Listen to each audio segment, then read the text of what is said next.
So I think it's time to start. It's 2 minutes past. Good morning, good afternoon, depending where you are logging in from. This is the APLMA Seniors Officials Meeting 2020. And we also have many people joining in from a different perspective. Also welcome to them. They are observing the SOM today.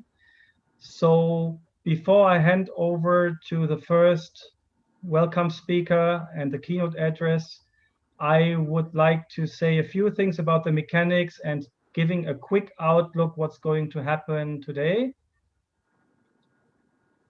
So if I can see the next slide. So for all the people who are in the meeting room, so to say, on this Zoom call, please keep your microphones on mute and videos switched off if you are not having a speaking role in the session. During the breakouts, we will do the opposite. We will request all of the people in the breakouts to switch on the webcam.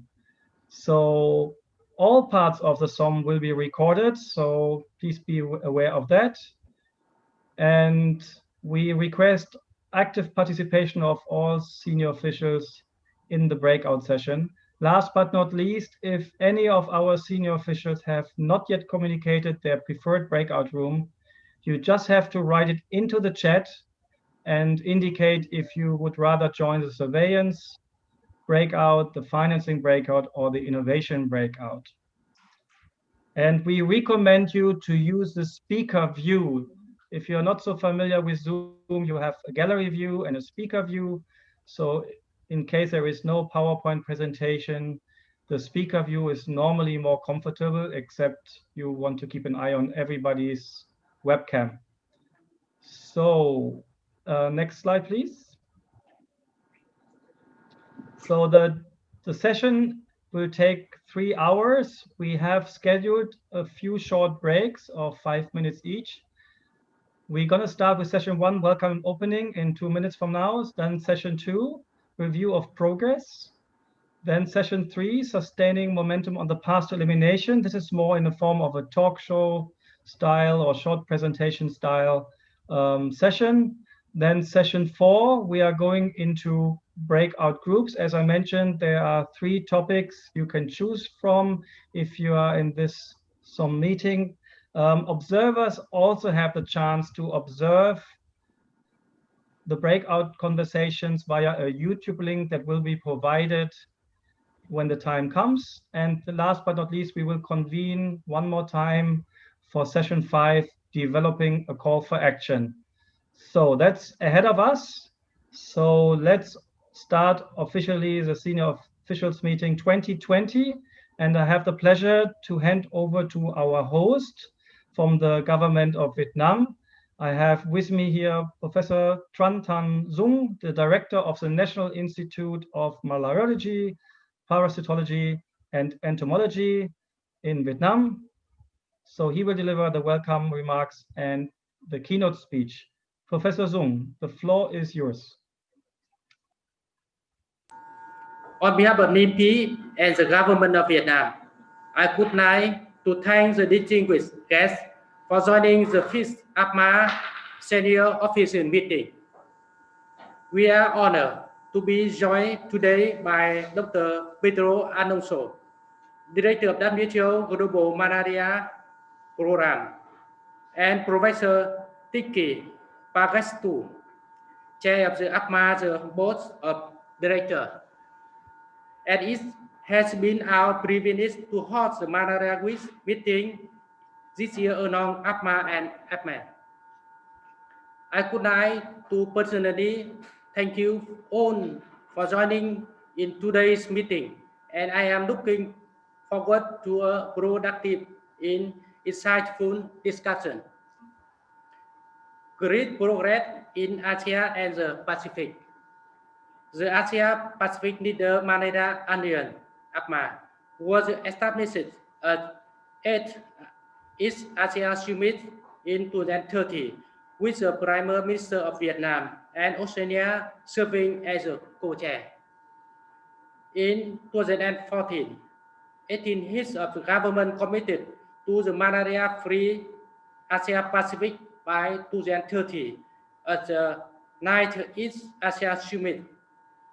Today, we gather to review our progress, identify key challenges, and propose this solution through the sharing of best practices.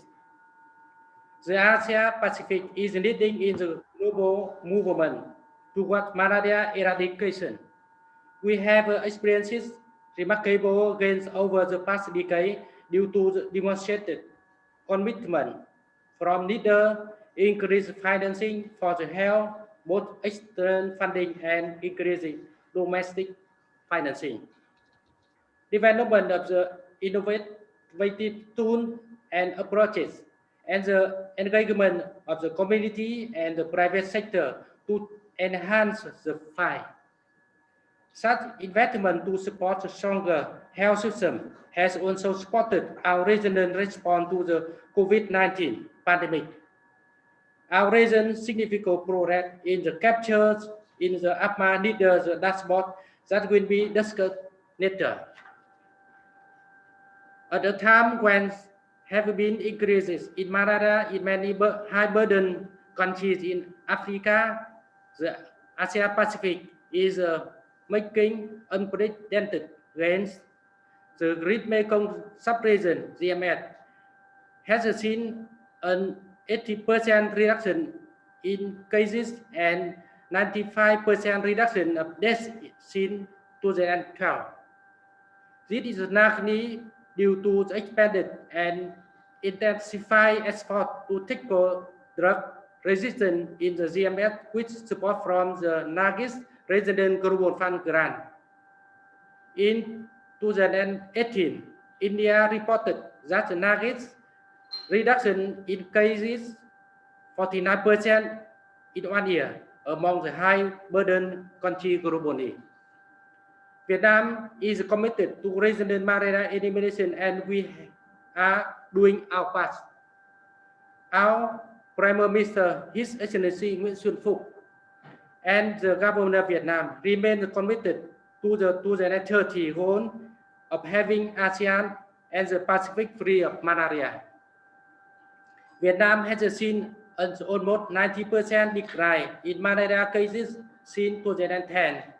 In large part due to the availability of seasonal malaria commodity, particularly long-lasting insecticidal nets, extensive community education, and diversified vector control intervention in the high-risk population. As demonstrated in the APLMA Leader Dashboard 2019, Vietnam took steps forward by requiring malaria case reporting from all the health service providers.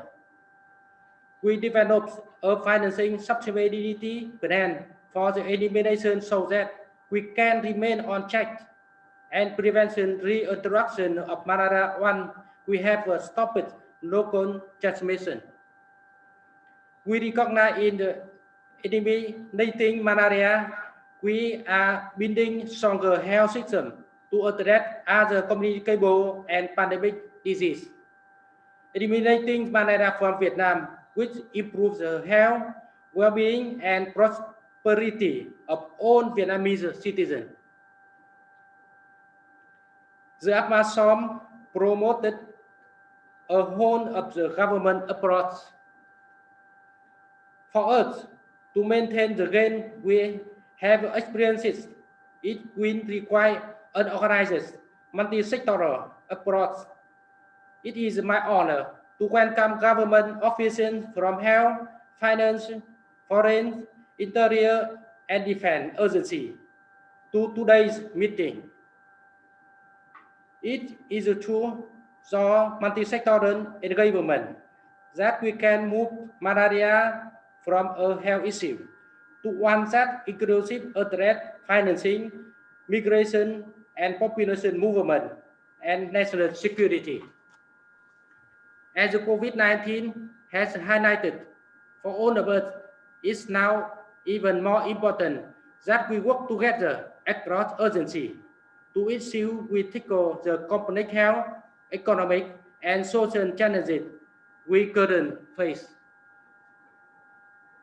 In response to COVID-19, government have needed to shift priorities. Health services that focus on communicable disease such as malaria, tuberculosis, and HIV are at risk for understaffing, reduced financial resources to do health budgets, reallocation, and supply chain disruption. Malaria Week 2020 and the APLMA Senior Official Meeting.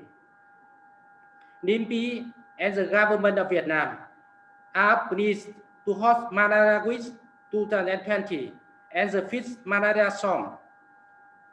Each year, Malaria Week and the APLMA Song provide us with a platform to review our progress, identify key challenges, share best practices, and make sure malaria remain visible. While it is unfortunate that we cannot all up to be together in Hanoi this year, the virtual meeting platform allows us to continue our important discussion. COVID-19 presents an added challenge to keeping malaria elimination on track. But COVID-19 also provides us with opportunity for the learning from our success in fighting malaria and applying the approaches to fighting pandemic disease. COVID-19 provides a calling and opportunity to strengthen health systems to support robust universal health coverage for all. I hope that during today's discussion, we can identify priority actions that we need to take forward nationally and regionally to keep malaria elimination on track. Distinguished guests, NIMPY and the government of Vietnam appreciate your participation in today's senior official meeting. I hope you have not only found today's discussion valuable, but also enjoy them as well. I also sincerely hope that you bring the spirit of today's discussion into the work and increase effort to eliminate malaria despite the challenges health systems are currently facing due to the COVID-19. I am optimistic that by the 2030, we will have eliminated the malaria in the region. I am looking forward to working with you all to accomplish this goal. Thank you all for joining today's discussion from across the world. Thank you very much. Thank you very much, Professor Dung. Cảm ơn. These were the welcome remarks on behalf of the government of Vietnam and NIMPE. And I have the pleasure to request on behalf of APLMA, the chair of the APLMA Board of Directors, to deliver his welcome remarks, Professor Tiki Pangestu. Professor Tiki, please.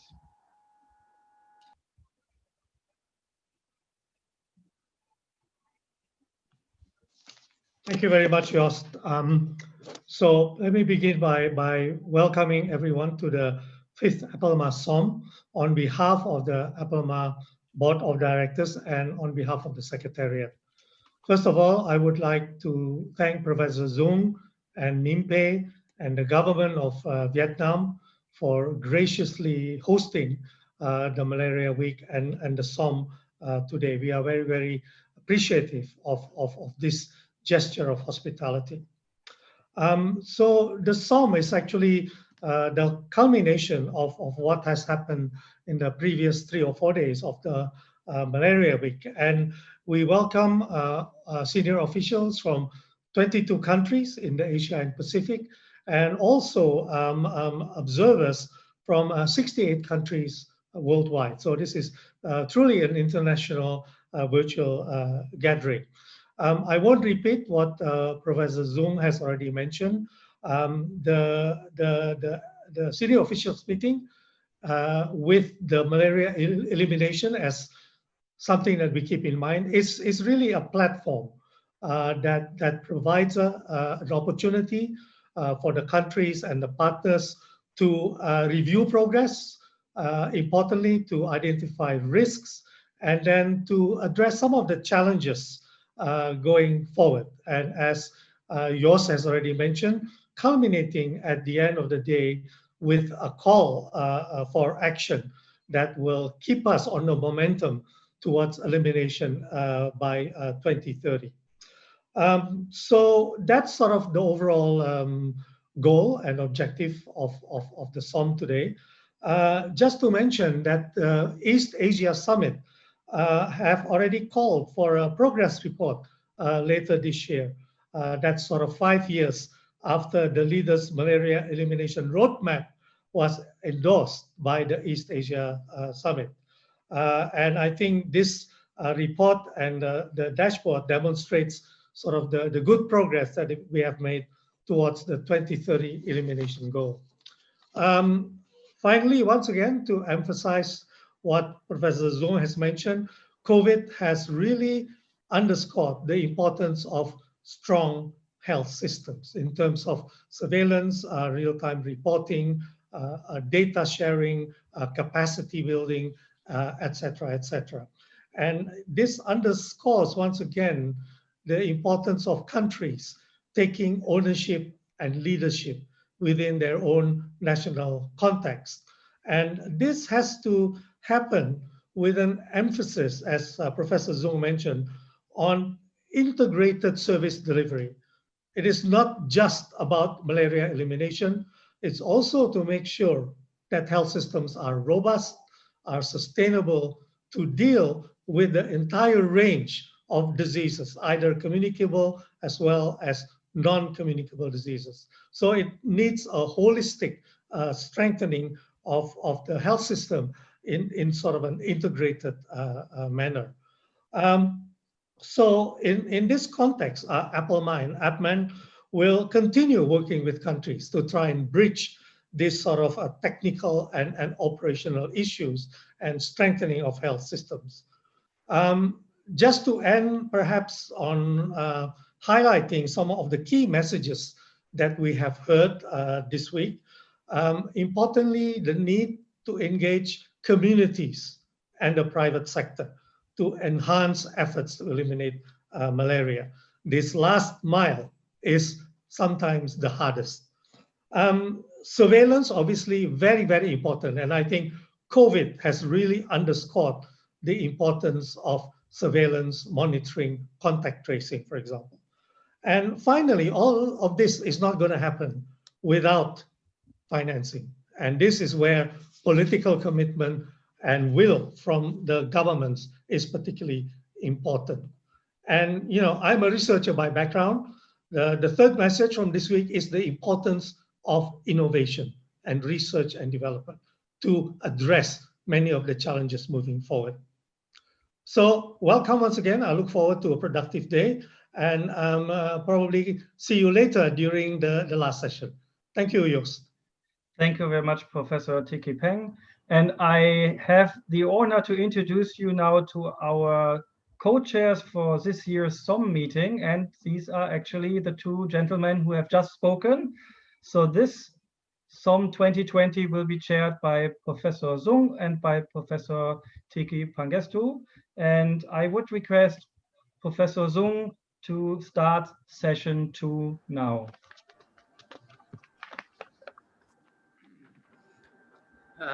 Good afternoon, ladies and gentlemen. Now we move to the section 2, review of the progress. The objective of the section 2 is to review regional progress and identify challenges to malaria elimination, including the 5-year regional progress report to the delivery to East Asia Summit.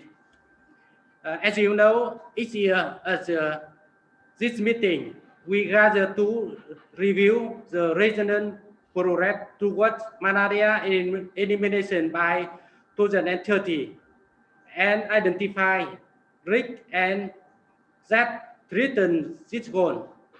Today, we will hear about the progress made in the past 5 years since APLMA need the malaria elimination roadmap and was endorsed by his of the government in the 2015. The roadmap included 6 priority areas that country can implement to accelerate toward in the 2030 goal.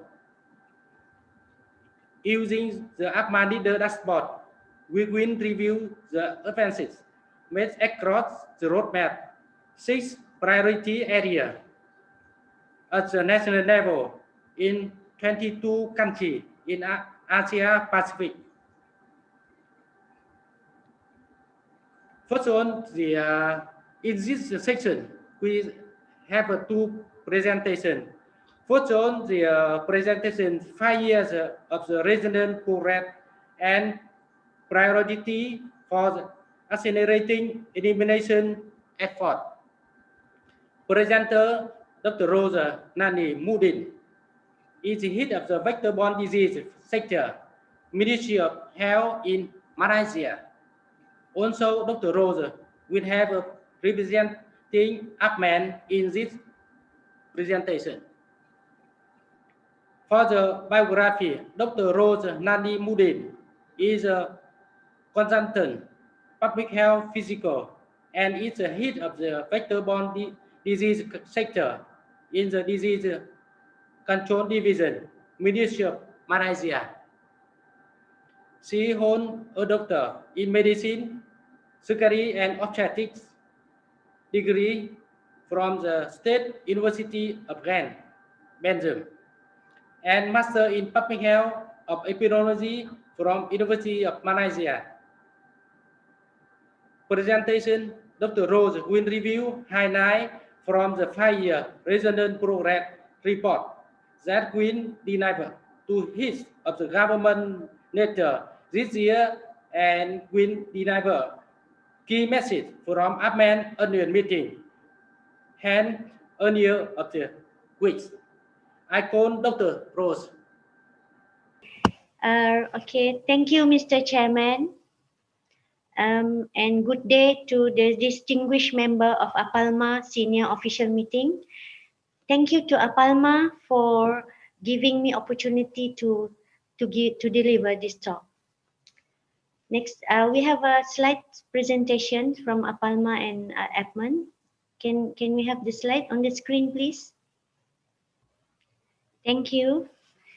So in 2015, 18 East Asia Summit or EAS heads of government endorsed the Asia Pacific Leaders Malaria Alliance or APLMA Leaders Elimination Roadmap. And the document set the direction of an Asia Pacific free of malaria by 2030, with 6 priority actions for the leaders to drive. This is shown in the diagram.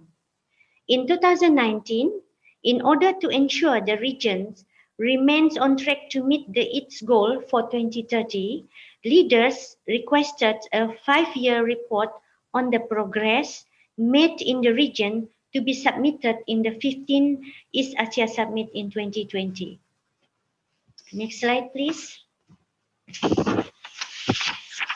For the last 5 years, 22 countries, endemic countries in Asia and in the Pacific with a shared regional vision have delivered results.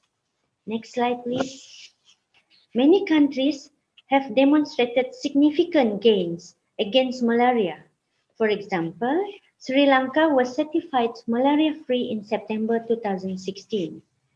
China has reported no indigenous cases for the last 3 years, whereas Malaysia and Timor-Leste have no local human transmissions since 2018. In addition to Sri Lanka and China having no malaria-related deaths in the past decade, 7 other countries have had no malaria-related deaths in recent years. India reported the largest reduction in cases, which is 49% in 1 year, among all higher burden countries globally. Next slide. Regional leadership has defined the malaria map, and since 2015, domestic financing for malaria has nearly tripled, and at the same time, the region has seen 31% reduction of the disease burdens. What led to this progress? Since the roadmap was endorsed in 2015, countries have improved their surveillance systems and reporting systems. 13 countries now have legislation in place making malaria a notifiable disease. Next slide, please. National regulatory agencies are collaborating as never before in sharing best practices and resources to accelerate the review of new medicines, diagnostic tests, and vector control tools. National programs are scaling up engagement with community, health workers, civil societies, private sectors, and military agencies to reach at-risk populations. Government agencies are taking innovative approaches to health by embarrassing real-time data systems, regulatory harmonizations, establishments of early warning system and emergency operation center, and also new financing initiatives. Countries are using data more efficiently to support programmatic and financial decision making. What challenges lay ahead? The emergence of the global COVID-19 pandemic has massively disrupted daily life and impact the delivery of routine health services. With priority focus on pandemic disease and the malaria case burden decline, there is a risk that malaria will become invisible. As malaria moves into the most remote areas, intensified surveillance must be sustained. The impact of COVID-19 on government revenues poses a major risk. Repeated relapse of P-Vivax malaria is a major cause of morbidity. Uptake of existing treatment options presents significant challenges to achieving the 2030 goal. How do we maintain the gains? To attain the 2030 elimination goal, the region will need to maintain political commitments from both endemic and donor nations. Malaria elimination requires strong surveillance-based strategies and real-time reporting systems that allow programs to identify and respond to each and every malaria infection. Strengthening this system will not only keep malaria elimination efforts on track, but will allow governments to mount an effective response to other communicable diseases and future pandemics. Malaria elimination efforts must be supported by all government agencies. Foreign ministry must ensure that diplomatic channels are open across borders for health services and surveillance efforts to effectively reach migrant and mobile populations. Finance ministries must support to maintain healthy citizens. COVID-19 provides an opportunity for us to rethink our malaria elimination strategies and approaches. It also provides an unprecedented opportunity to accelerate progress towards elimination through innovative and integrated approach that strengthen health systems.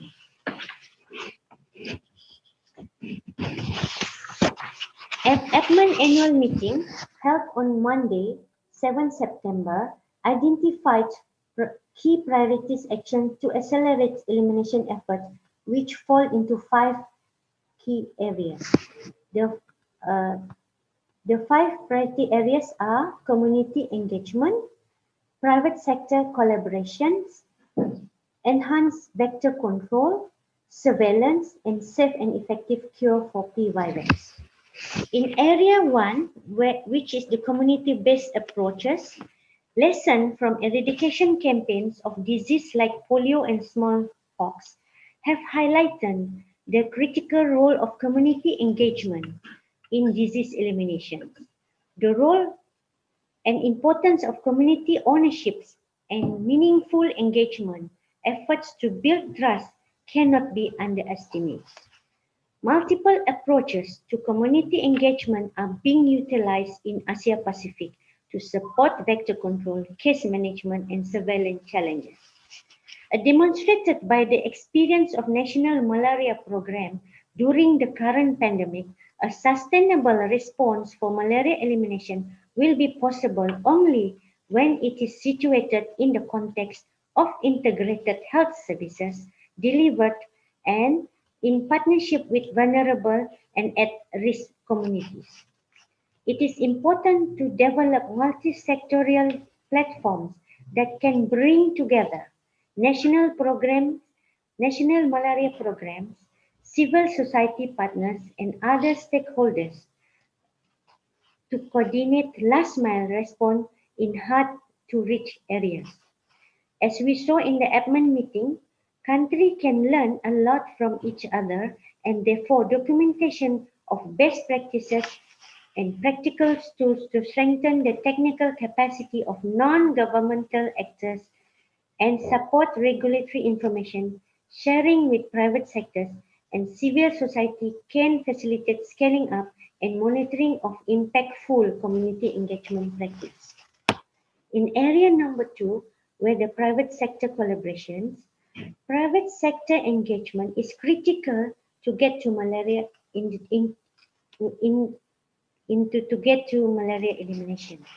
National malaria programs must prioritize the development of a national or sub-national level private sector engagement plans.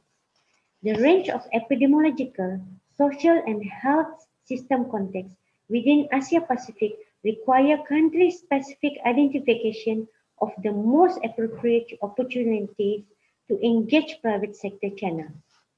These engagement strategies will need to be tailored to each country's epidemiological, political, and economic context. The private sector is often the first line point of care of this vulnerable and at-risk population.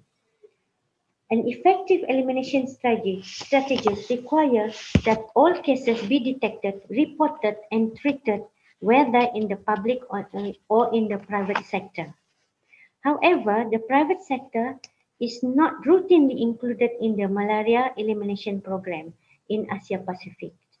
The APLMA's 5 years progress report highlighted the challenges with malaria case reporting from the private sector and cautions that this has led to an incomplete understanding of the disease burden in the region. Next slide, please. In area 4, which is the vector control and the surveillance, effective vector control and surveillance are foundational elements of an elimination strategy. We need to strengthen vector control and entomological capabilities by developing alternative vector control tools to address the last mile challenges with forest goers, build the capacity of entomologists at national and subnational level, strengthen vector surveillance system, and engage community and private sector in making vector control more accessible and designed in user-oriented ways. And lastly, for P. vivax, the proportions of malaria caused by P. vivax continue to rise across the Asia-Pacific region. The greatest burden of disease in young children and those living in remote and inaccessible areas. Providing widespread access to safe and effective radical cure of P. vivax will need to be a vital element of a country's toolkit for elimination. Due to the challenges associated with delivering a radical cure, we need stronger community engagement to inform patients and healthcare providers about P. vivax and the risk and benefit of radical cure. We must have a better understanding of the optimal combination of vector control and radical cure intervention needed to fast-track P. vivax elimination. Finally, accelerated access to novel tool of radical cure, which is better point of care G6PD deficient testing and shorter treatment regimes, will require close collaboration between agency and ministry with clearly identified policy pathways for new product introductions. The Edmund Network has created a ministerial advocacy brief for national programs to focus on these 5 areas in a coordinated manner. Together with countries leading the charge supported by critical partners such as WHO, Global Fund, DFAT, and APLMA Edmund Secretariat, we can reach our goal. With the leaderships of the National Malaria Program in the region, malaria cases in Asia and Pacific are declined and are confined to rural, at-risk communities in hard-to-reach geographic, tribal and forested area and along international border. Vast challenges remain, but elimination is within reach. Esteemed leaders, thank you for your time and attention.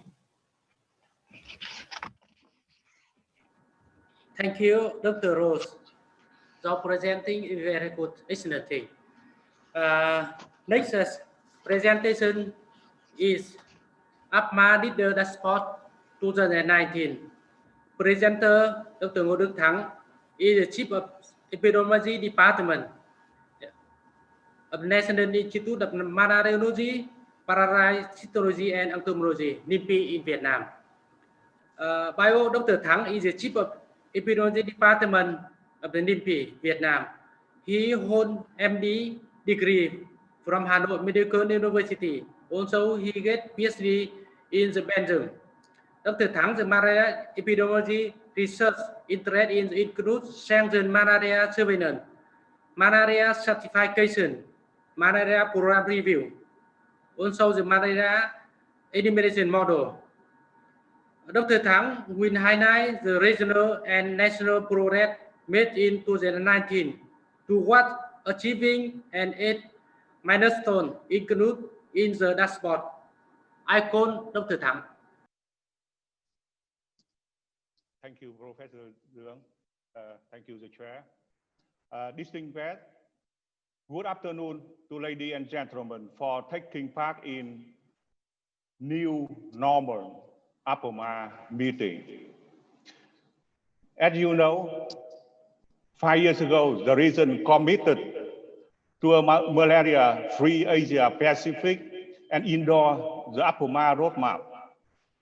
The leader dashboard is a tool to check progress toward elimination across the region. It is updated yearly and available as a brochure, PDF, and online. The dashboard highlights successful policy changes and legislative reform that support stronger health system against malaria and other diseases. This is even more relevant today as we tackle other disease threats, including COVID-19. The dashboard has 8 policy milestones that follow the leader roadmap and capture important changes to sustain financing, improve detection of large cases as countries approach elimination. The Asia Pacific has seen dramatic declines malaria caseload since APLMA was founded in 2013. And in Vietnam, we have seen a decrease 80% since then. The dashboard 2019 was launched online on 16 July 2020.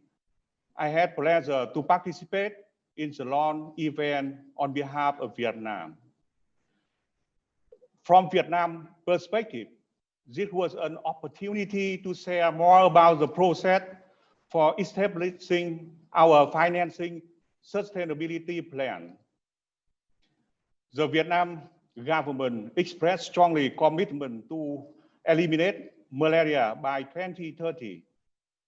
The government continues to invest about 20 million USD per year for malaria control and elimination, including national malaria control program activity, infrastructure, and human resources. The government mobilizes the resources from different ministry, sector, union, partner, donor. We also develop a plan for malaria control and elimination in period 5 year 2021 to 2025 with the vision to 2030 to make a commitment for funding for malaria program. The government reformed the organization system by merging preventive medicine system to CDC in order to focus resources for malaria control and elimination, as well as fight against other diseases such as COVID-19, Zika, and the other disease for flexible, efficient response. This is also an opportunity to congratulate our colleagues from other countries in Asia-Pacific region. The dashboard 2019 shows that progress continues. We see 12 countries now have national task force for malaria elimination in place. Bhutan, Cambodia, Myanmar recently set up this task force to support a whole of government approach against malaria. And 20 countries have a costed malaria elimination plan in place, with Pakistan recently announcing theirs. Laos and Vanuatu recently enacted legislation making malaria a notifiable disease along with 11 other countries in the regions, along for near real-time reporting and tracking cases. 15 countries now have a system in place to report cases from own providers. Timor-Leste joined the group along with Vietnam in 2019. So how we maintain momentum? This progress shows how important it is to maintain the momentum to keep malaria elimination effort on track to meet the 2030 goal. Collectively, we need to continue making progress along the 6 roadmap priority to unite our efforts, to map, prevent, to test, to treat every case, to ensure access to good quality malaria commodity, to improve targeting and efficiency to reach the most vulnerable, to mobilize domestic financing to sustain the fight, and to continue to innovate. There are many examples of how progress along this milestone have supported case reduction. Sri Lanka Technical Support Group for Malaria, which is equivalent to Malaria Elimination Task Force, play a critical role in Sri Lanka's success story. The Ministry of Health in Laos recently classified malaria as a notifiable disease. This allows the Emergency Operation Center in the country to efficiently track on the 19 diseases.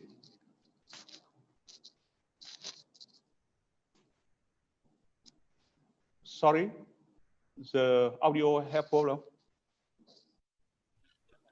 No? Josh? Everything is okay, Dr.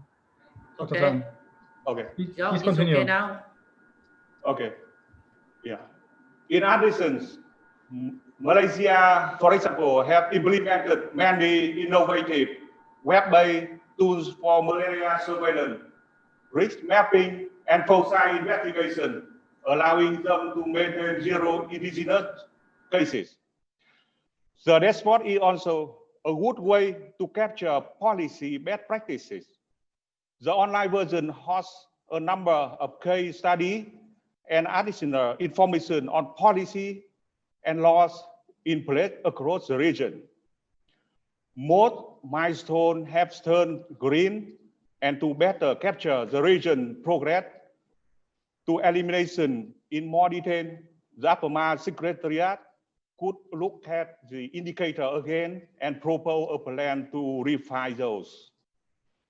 I am confident that we can maintain this progress, overcome the challenges of COVID-19 and elimination, and reach our 2030 malaria elimination goal if we work together and focus our efforts. Thank you very much for the attention. Thank you. Now I want to thank our speaker, Dr. Rose and Dr. Thắng, for highlighting the regional and national progress that has been made based on the APLMA Leaders Dashboard 2019. Also, they show the priority for the malaria elimination, community-based, private sector, vector control and surveillance also, for feedback control, also for advocacy multi-sector, involved to our activity. Thank you for all. Now, the section 2 is closed. Thank you very much. Thank you very much, Professor Zung. Thank you very much, Dr. Rose, Dr. Tang. So this is completed, and we are going straight into session 3. Session 3, sustaining momentum on the path to elimination. And I have the pleasure to introduce you to our moderator for that session. He is the CEO of the Asia Pacific Leaders Malaria Alliance. I hand over to Dr. Satak Das. The floor is yours, sir. Thank you, Joost, and sincere thanks to all of our esteemed guests, our government representatives, donors, and partners. It's an honor to be working here and serving the region. And without further ado, I am thrilled that we can begin this session with Honorable Gaurav Gogoi, who is a two-time member of Parliament from India. He represents a constituency in the state of Assam, and he's a deputy leader for the National Congress Party in the Lok Sabha.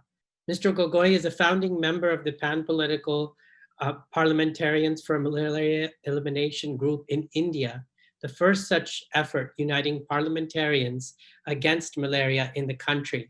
He is a member of the Standing Committee on Finance, a member of the Joint Parliament Committee on Personal Data Protection, and co-convener on the Parliamentarians Group on Children.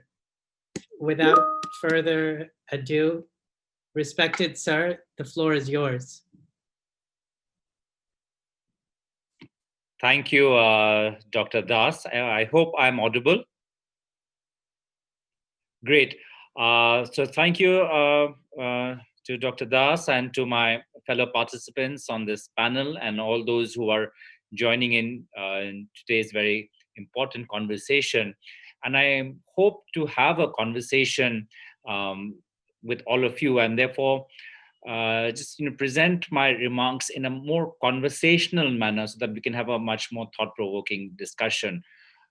All of us realize that in this COVID-19 pandemic, the investment in our healthcare has been meager, and our lack of exposure has been exposed.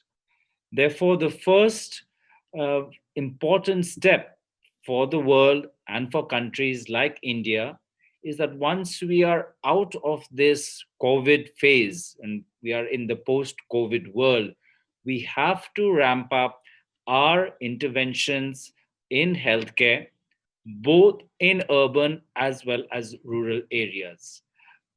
COVID, at least from an Indian point of view, has exposed the stark inequality in our healthcare system, where we feel that those who are in rural areas, in remote areas, have far less equity when it comes to affordable and quality healthcare. So in a disease like malaria, I think we must remove, especially in the country with the size of India, in which the population keeps moving around from one vulnerable area to another vulnerable area, that we remove the inequities and inequalities in the healthcare delivery model. For that, I'm extremely glad that health is a bipartisan issue. It was always bipartisan issue. It remains to be a bipartisan issue, and it will be. And therefore, the parliamentarians group that we have formed when it comes to on malaria is a bipartisan group in which we represent the diversities of state, political beliefs, and languages. And I think that's been extremely helpful to have such a forum. For us, we are always realize that unless we have a massive campaign, a concerted campaign, a targeted campaign against a particular disease to move a country of the size and scale of India with its problems related to literacy and poverty, unless you have a massive and concerted campaign, you cannot make a significant step. That's been the lesson from eradication of polio. That's been the lesson when 500 million people were lifted out of poverty between 2004 2014. And even now, with the focus on malaria, I think what it needs to, what past examples teach us is that you need to have a concerted, focused campaign.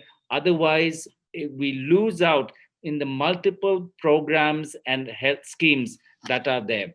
I must say that while I've pointed out the fact that there are a lot of schemes running, and therefore often the government resources get divided between the management of the various schemes, and therefore certain diseases or certain schemes that should get the priority do not get the priority. And in one particular case I want to highlight, which is the National Vector-Borne Disease Control Program. I think this has been a very critical program which has reduced the numbers of malaria in India. And this is the program that needs to be highlighted, needs to be promoted, needs to be studied and evaluated as well, so in order to see how we can deliver this program better in the coming years. We have a very ambitious target. By 2030, our government has pledged to eliminate malaria. Given our experience with polio, we are confident of meeting this target. We've had the national framework for malaria elimination. We have a national strategic plan for malaria elimination. And I think we have to understand again that in India, being a country of a federal nature, we have to work with state governments as well. So it is good to have a concerted campaign, good to have a motivated government at the center, good to have a bipartisan legislative group, but necessary also to work with state governments, because different state governments have different capacities in terms of administrative capacity instead of technical manpower. So it's very necessary to upgrade the capacity of healthcare professionals in sensitive states and focus on funding those states which do not have the financial muscle to have a large program. So we must look at states in the Northeast, where I come from Assam, which is a very poor province compared to a state like Maharashtra or Gujarat. So states which don't have the financial resources to have a massive program, I think those states, we must give them access to not only technical training, but also on funding. With that, I think, I just wanted to outline some of the thoughts. I do hope that, we don't return to a business as usual mindset after COVID. I fear, I must say, sitting where I am in India,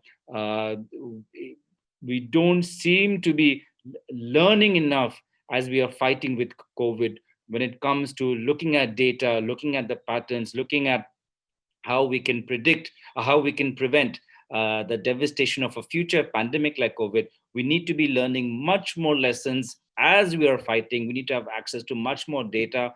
Our mechanisms for gathering data and having a data-based scientific approach, we really need to ramp up our efforts. And I feel that especially in healthcare, India, with its massive amount of trained talent pool, massive amount of experience working with a large population, with our experience of moving government programs over a large area, I think there's a lot of experience that India has, which can be useful in developing similar approaches in other parts of the world, especially in Latin America and Africa. India always feels that this is a collective journey. We have to do it together. The one positive lesson that I take from the two positive lessons I take from COVID is the need to increase our investment in healthcare. And second, that in a deglobalized world, in a world where political leaders are shrinking, COVID has shown that we cannot shrink from our collective responsibility to issues of global importance. And COVID has again reminded us the importance of a global collective effort. With that, I'd like to end my remarks, and I hope that everyone stays well, stays safe. Thank you. Thank you. Many thanks to you for sharing that perspective. And we are, again, so delighted to have the participation of a non-health sector speaker, in the sense of someone who is truly leading the charge in health as an advocate within government on the political side. And our next speaker is Dr. Reckel. Dr. Hugh Reckel is the director of the National Center for Parasitology, Entomology, and Malaria Control in Cambodia.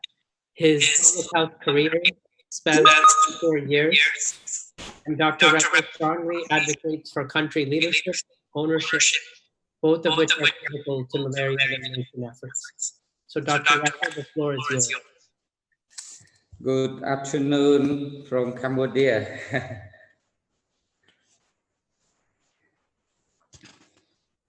Professor Tiki, APLMA Board Director, Professor Tran, Director of NIPE Vietnam, and ladies and gentlemen, good afternoon again, and greeting from Cambodia country.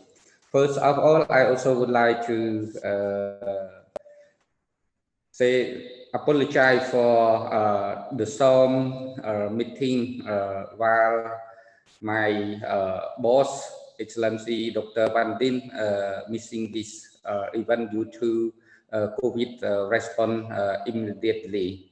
So today I also, myself and on behalf of Ministry of Health, I also would like to share with all of you. Santa, can you show my presentation slide, or should I share my presentation? Okay, thank you. So please go to the next slide.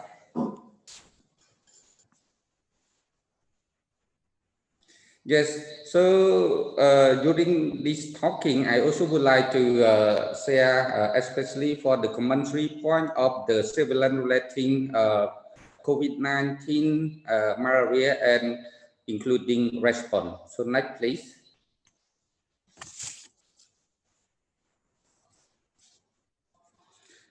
As you may know that the Ministry of Health Cambodia has a strong surveillance system in the country to track all infectious disease, including COVID-19 and malaria detection also. The surveillance enables to government to take action immediately for disease response. As a Ministry of Health in Cambodia, we keep exploring innovative approach with the use of real-time and digital technology to present the epidemiological trend of COVID-19. As you see in the slide, we also have the web-based surveillance and including surveillance information shared to the public also.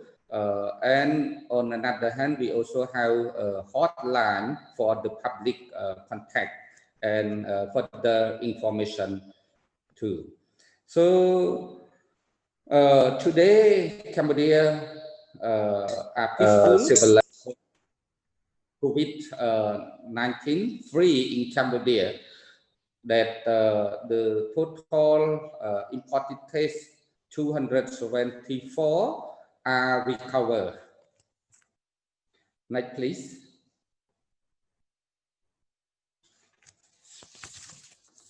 Now come back to the surveillance relating malaria elimination activities. That so far the royal government of Cambodia, we already have a vision to achieve malaria elimination and including Plasmodium falciparum (PF) malaria elimination.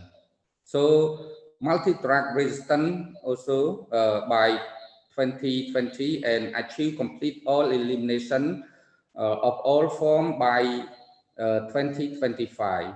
So as you see that these two main book, that the first yellow book refer to the first strategy endorsed by Prime Minister of Cambodia since 11 March 2011, and then Minister of Health to support us and advocate to the National Malaria Program to develop MIF, or we call Malaria Elimination Action Framework. So this is the 5-year strategy aligning both the main national strategy of Cambodia and GMS strategy. So now we already complete for the MIF2 for the next 5 years, 2021 to 2025, and we will share with all of you soon. So next, please.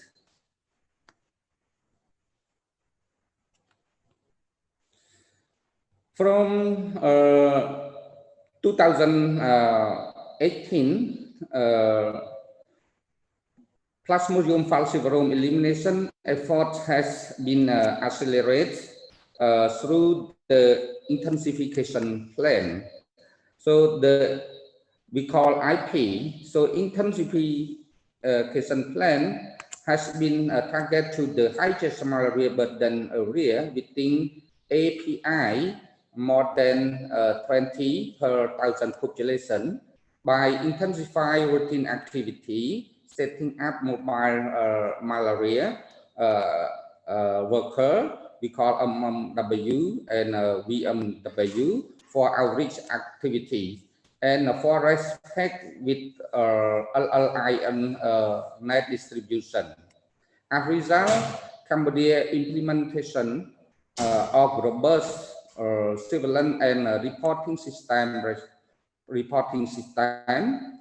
response to disease outbreak have been enhanced on time.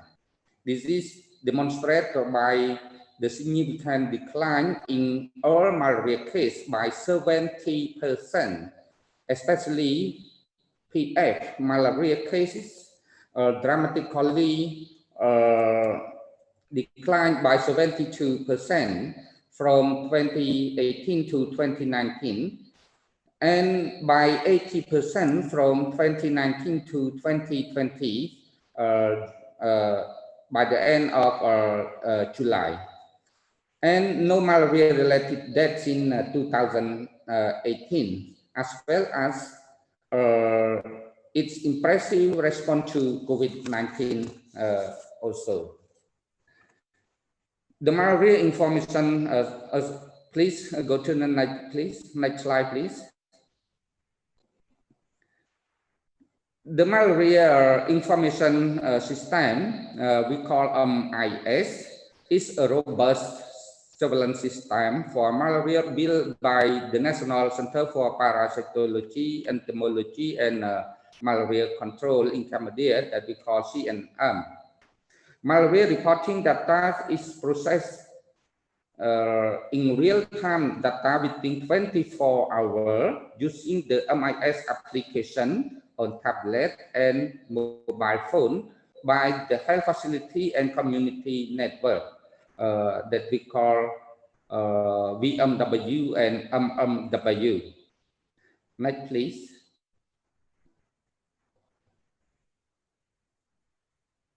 Besides the 24-hour notification malaria cases, every PF malaria and PMH case conducted investigation, classification, and mapping that we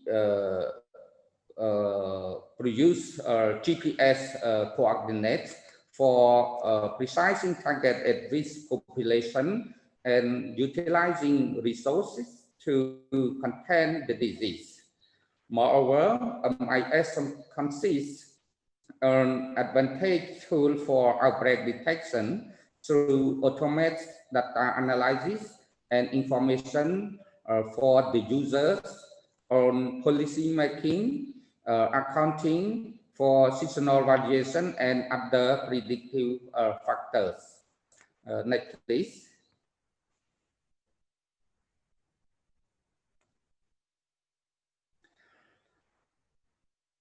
However, with a robust surveillance and reporting system, using innovative digital technology, response to disease outbreaks have been enhanced.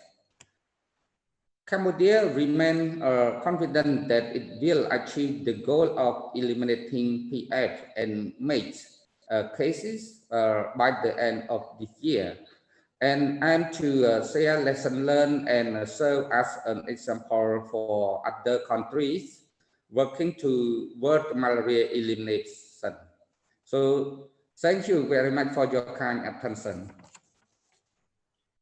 Thank you, Dr. Reckel, very much for sharing your perspectives from Cambodia, a country from which we all have much to learn. Our next speaker is Professor Diane Worth. Professor Worth is the Richard Pearson Strong Professor of Infectious Diseases at the Harvard T.H. Chan School of Public Health. She is the chair of the Department of Immunology and Infectious Diseases and senior associate at the Broad Institute. And she is also the current chair of WHO's Malaria Policy and Advisory Committee.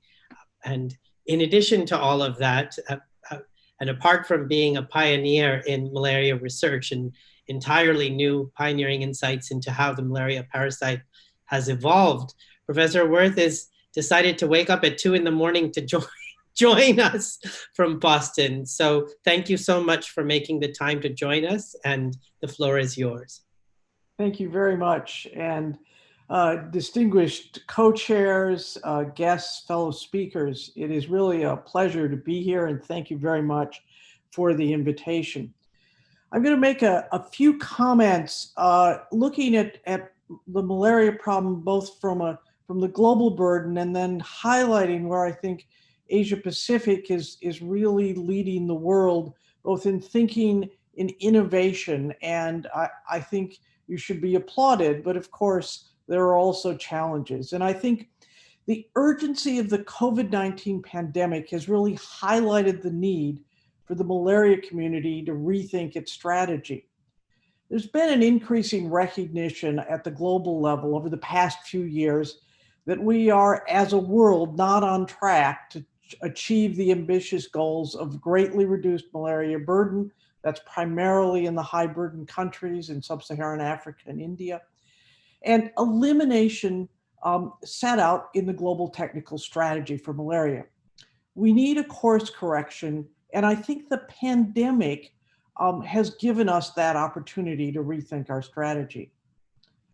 Over the past 2 decades, malaria really has functioned as a single disease program, and there have been many successes, including those we've heard about earlier today in the Asia Pacific region.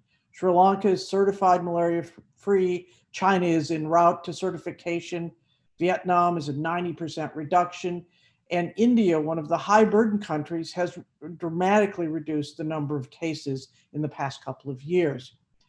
But going forward, I think there's going to be a critical need, and we've heard this from several of the speakers, for integration with other infectious disease efforts and more broadly with universal health coverage, while maintaining a focus on reducing malaria burden and eventual elimination.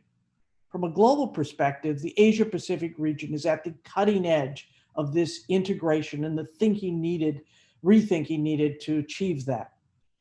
This tension will require a new way of thinking, both about the fundamental problem and about the delivery of services. We're going to need to restructure the governance with a focus on country ownership and drivership. And that has certainly been evidenced here in the many examples in Asia Pacific. We also need a shift in the way malaria programs operate and the way money flows. Financing worldwide has been disease specific for the last 20 years, but the limits of that strategy are clear in the current crisis. And in the symposium last week, sponsored by WHO and RBM, I think Peter Sands from the Global Fund made that case very clearly. And there's a critical need to keep malaria on the health agenda. We need political leadership. I think we heard a very strong example from one of the earlier speakers about the parliamentarians for malaria elimination in India. I think this political leadership is critical if we're going to achieve our goals. And you know, if you kind of look at what's happening with COVID-19, some countries are doing extremely well, while others really have a challenging situation with COVID, including the United States. And I think this reflects on the fact that money isn't everything. Leadership really makes a difference. And this is true in malaria as well. It's time for the field, I think, to critically look at the way we've been doing things. The COVID crisis has forced innovation and emergency measures. The need for rapid response, the need for real-time data, the switch for malaria from health post-based care to community care, again, in many ways led in the Asia Pacific region. I also think critical is protection of frontline workers. And as we see in many countries, an inclusion of a malaria pillar in the COVID-19 response, so we don't lose the gains made in the progress toward malaria elimination because funds and effort is being completely devoted to COVID-19. It's a tension, but it's something that we have to deal with. I think going forward, it's going to take innovation as one of the pillars of this meeting, innovation both in practice and in R&D. There's going to need to be new strategies for commodity distribution and supply chain management, particularly with disruptions that have occurred in the COVID-19 pandemic. Integration of malaria as a pillar in universal health care. I can't emphasize enough, and many of the speakers have talked about this, we need real-time data for decision-making. That means surveillance systems, reporting systems, analytical systems need to be greatly strengthened. There's probably going to be a greater need for strategies around chemo prevention, particularly when dealing with populations that are hard to reach. And I think an emphasis on local and regional problem solving. Challenges for low burden countries are different than those for high burden countries. And even within a country, there are different situations, different epidemiological, ecological, political, financial situations, I think is emphasized with other speakers. As we rethink malaria, we are going to need an input from a broad range of stakeholders, but with an emphasis on the ideas from those on the front lines. And we need a commitment to change. The pandemic gives us that opportunity, and we should embrace needed change to get back on track to reduce malaria burden globally and to eliminate the disease, to continue the progress that you've been making in the Asia Pacific. Thank you. Thank you, Professor Worth, very much for those remarks. Our next speaker is Dr. Urban Weber. Dr. Weber is the head of High Impact Asia at the Global Fund to Fight AIDS, TB, and Malaria. And in his role, he oversees the largest regional grant ever administered by the fund. Thank you, Dr. Weber, for making the time. I think it might be early in the morning for you as well, and the floor is yours. Thank you, Dr. Das. And actually, it is morning, but it's not as early in the morning as we just had our colleague Diane speaking from the US. Good morning, all of you. Good afternoon, all of you. It's a pleasure to be with you. Of course, we are in COVID time, so this is why we see each other in a two-dimensional rather than in a three-dimensional manner. I hope this will not last forever and that we can see each other again next year. Please allow me, from a donor's perspective, maybe addressing you with two messages and one remark. The first message would be that the region is an enormous success. Malaria elimination, not just in the Mekong sub-region, but also in the entire region, is within reach. Of course, we are not there yet. And we are, of course, from a donor perspective, very happy to be part of this effort. The second message would be that the region is too reliant on external financing. And the remark would be that you should actually be concerned about the second message. And forward-looking, there would hopefully be some change in that regard. But let me dive a little bit into the first message on the success, which distinguishes the region of Asia and Pacific very much from sub-Saharan Africa, where the figures are not pointing in the right direction. By contrast, in Asia Pacific, it does. So all countries in Asia report a declining malaria burden, and the affected geographies in essentially all of the countries are shrinking. And overall, we see very, very substantial reductions in morbidity and mortality. So this is excellent news coming out of this region. If we look a bit closer into the Greater Mekong sub-region, then we see that both malaria cases and malaria death were dropping by around 85 to 95% between 2012 and 2019. So excellent results there. We have 0 deaths reported from Cambodia, Laos, PDR, and Vietnam. We see that the malaria is restricted now to focal areas, to forest goers, and to mobile and migrant populations. And we can now confidently speak about falciparum elimination within the next couple of years. It should be accomplished in a great number of countries, and we would hope for the Greater Mekong altogether by 2023. Of course, elimination of vivax will certainly take a little longer, but also there we are seeing good progress. So again, it looks great. And we see that the respective malaria programs overall are in good shape and are really well prepared for the task ahead of us. We are now seeing that 32,000 community health workers are employed by the malaria programs. We see that case management interventions are in place. We see that vector control interventions are working effectively. And we see that health management information systems are operational and in place wherever we need them. And on top of that, even that works well. Operational research is conducted where it's needed. Even sustainability planning is ongoing, and especially so through the engagement of the University of California in San Francisco, which works comprehensively with all the 5 countries of the Greater Mekong sub-region. So things are looking good.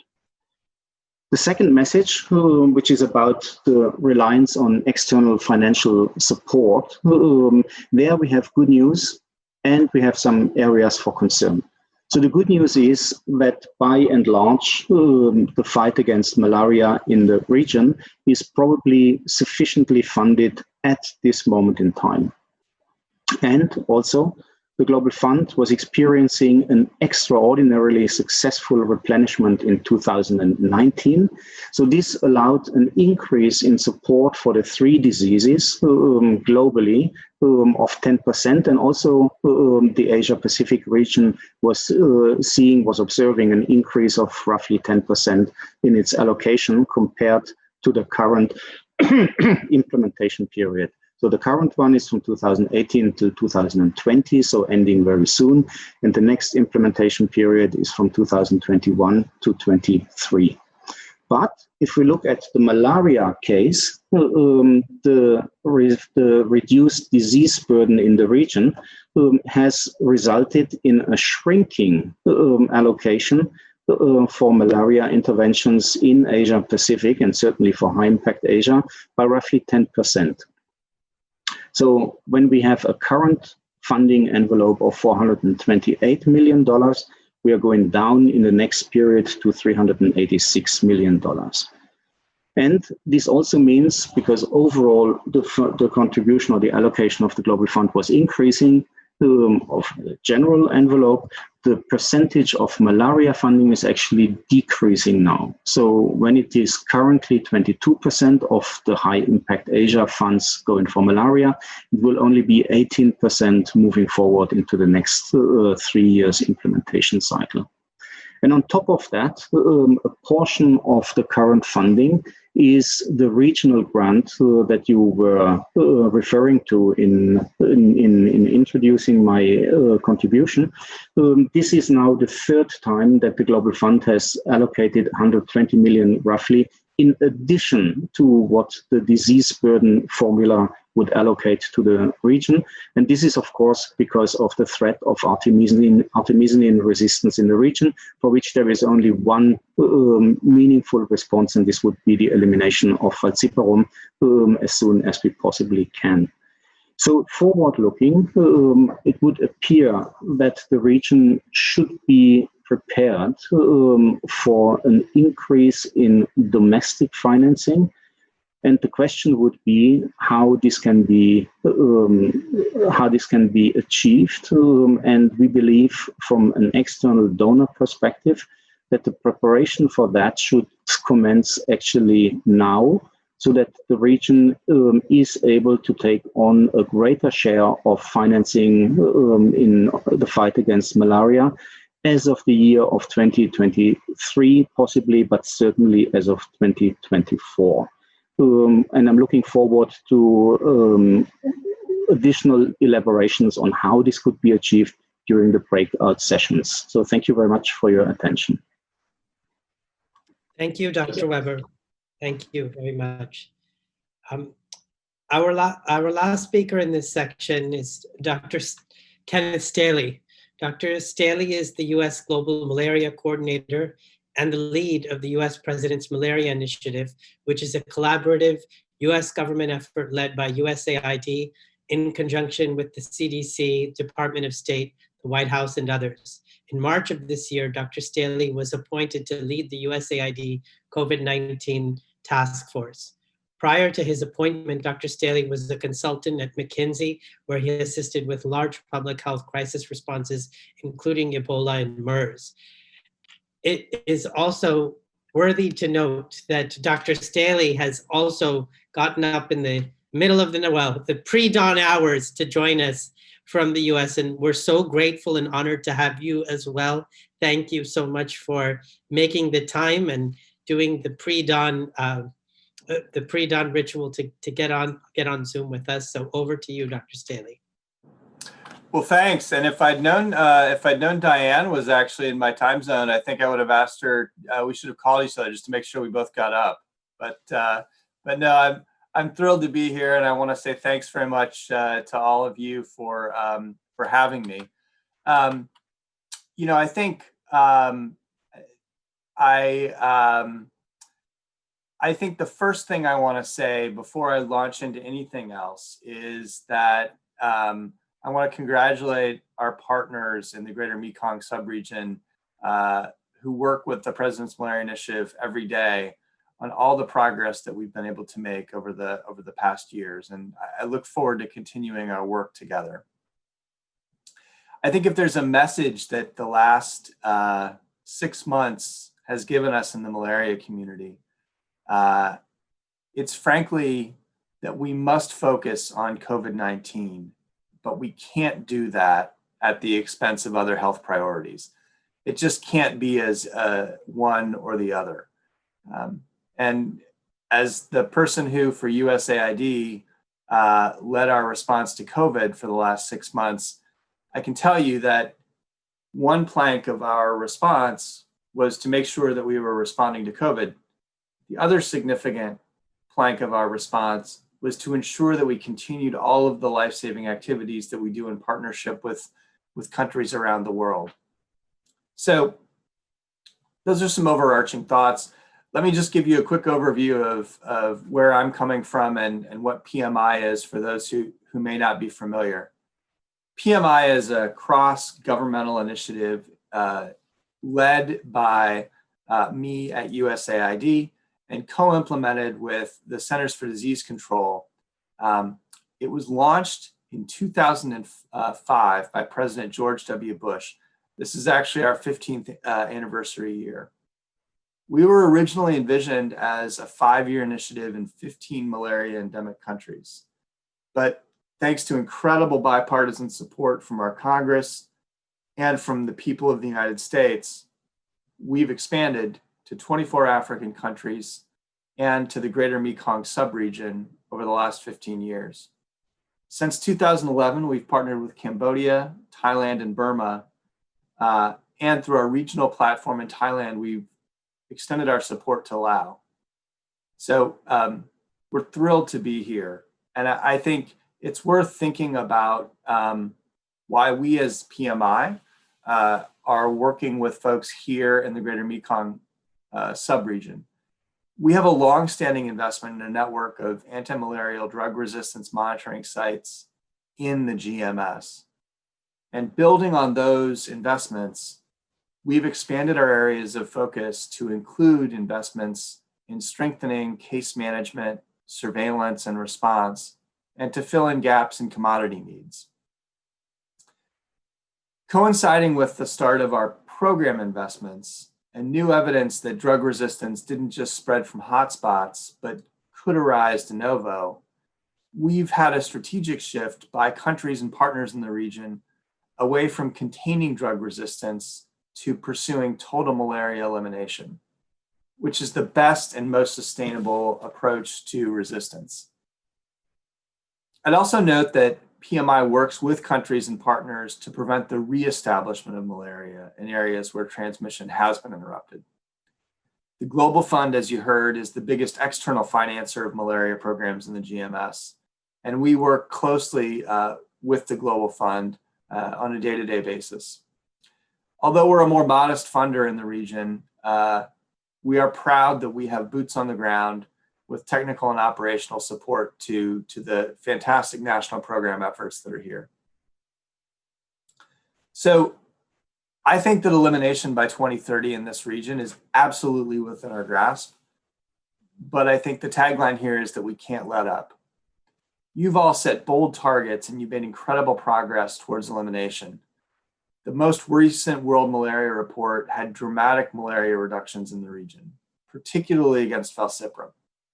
And that, as you know, poses the greatest drug resistance threat. Cases have dropped by over 75%, deaths have dropped by 95% between 2010 and 2018. And countries are on track to meet or exceed the goal of freeing the Asia Pacific of malaria by 2030. Again, we can't take the progress for granted. Malaria is like a fire. It can flare up and spread if we don't stay on top of it. And the same is true for drug resistance. So it's absolutely critical that we keep malaria front and center during the COVID-19 pandemic. I think you heard Professor Worth and you've heard others say similar things. I'm not sure we're all using the same words, but I think we all have the same goal, which is to make sure that malaria remains at the top of the political agenda and that we consider this to be a key part of our response to any disease outbreak. And that's because we can't stop during the COVID-19 pandemic. I am happy to say, in that vein, that despite concerns about reduced healthcare seeking or service disruptions, malaria programs, from what I understand, are continuing across the GMS. And that's thanks, I think, in large part to clear targets, political will, and a sense of purpose. And that I can't say enough about, and really commend you for all of the efforts by the collective attendees here. I also think, thanks to national guidance, policies, and the malaria community's ability to successfully adapt programs, that we've been successful. So let me just break from the COVID experience and point to an experience in a different place. In Madagascar, the President's Malaria Initiative works with the government of Madagascar and has for some time on malaria activities. We've helped to establish supply chains. We've helped to ramp up community health worker activities. And in collaboration with the Institutes Pasteur there, increased laboratory capacity. When there was a plague outbreak in Madagascar, PMI was able to help by using its supply chains and the community health workers that we'd helped to stand up to deal with that plague outbreak. At the same time, we were addressing malaria. The Institutes Pasteur was able to use its laboratory capacity for the same. I think it's thanks in many ways to the same sorts of efforts that you're undertaking right now that we're able to address both malaria and COVID-19 by ensuring the health and the safety of health workers and patients through PPE and hygiene, and taking advantage of technologies to do social distancing, just like we're doing today. I think we've been able to address COVID, but by leveraging the strong relationships with community leaders and health workers on the ground, we're also working to address both COVID and malaria at the same time. And so I think the systems and capacity that combat malaria are also equipping GMS countries for COVID-19. The active case detection and prompt response, which is standard practice in malaria elimination settings, is incredibly helpful in the case of COVID-19. Your focus on finding every case, the 137 approach, notify, investigate, and classify and respond, is a fantastic model. And that capability actually is lending itself very nicely to COVID response. I also think that the engagement of community health workers is just an incredible achievement. There's an extensive network of community health workers in place across the region. And in some places, integrated community malaria volunteers are also being trained to address other communicable diseases. I think that's a model that the rest of the world could and should emulate over time. I think another aspect of the work that's gone on here is that's important to highlight is your experience working across borders. The concentration of malaria in border areas and across mobile and disaffected populations in the area has necessitated a lot of cross-border planning and collaboration and harmonization of data collecting and reporting. And that's exactly the same kind of collaboration that we need to address COVID. The last thing I would flag here that I really think is just incredibly commendable and serves as an example for the rest of the world are the robust surveillance systems that include data from multiple sectors. You have real-time reporting of malaria diagnosis and treatment, as well as stock status at health facilities and at district levels. You're using digital tools such as apps and tablets, and increasingly there's open access information systems and data integration. I think that's incredibly important, not only for responding to COVID, but as we think about our world's efforts to become more transparent and to identify where there may be a new disease outbreak or a potential new pandemic emerging. These are the kinds of data systems that can identify changes over time that the world can help to investigate and help address. So, I think there's a few lessons that we've learned from COVID-19 but in a sense, the world is learning lessons that the malaria community has learned over quite some time. The COVID-19 pandemic has really reinforced much of what we as the malaria community already knew. It is incredibly important to have real-time data to identify hotspots and to precisely target interventions. And there's a need to stay vigilant to prevent resurgence. And finally, there's also a recognition that political will and community engagement are essential. What's happened during COVID has also demonstrated that collaboration and innovation can happen quickly. I would highlight the work of one company, Kinsa, for example, in the United States, that's now actually using its fever data, traditionally tracked for flu, to identify new and emerging hotspots that might potentially work for COVID. The incredible explosion of innovation that's occurred around the world, and the kind of collaboration and energy that a new disease sparks, is what we need to sustain momentum, not just against COVID, but that we can use to apply to malaria as well. So let me look ahead again and then quickly close. To keep our momentum in the fight against malaria during this pandemic, and I think also to combat COVID-19, we have to pay attention to the impact of COVID on social conditions and economies, which could increase behaviors that put people at risk and make them more difficult to reach. As all of us know, fever is one of the primary presenting signs of malaria and of COVID.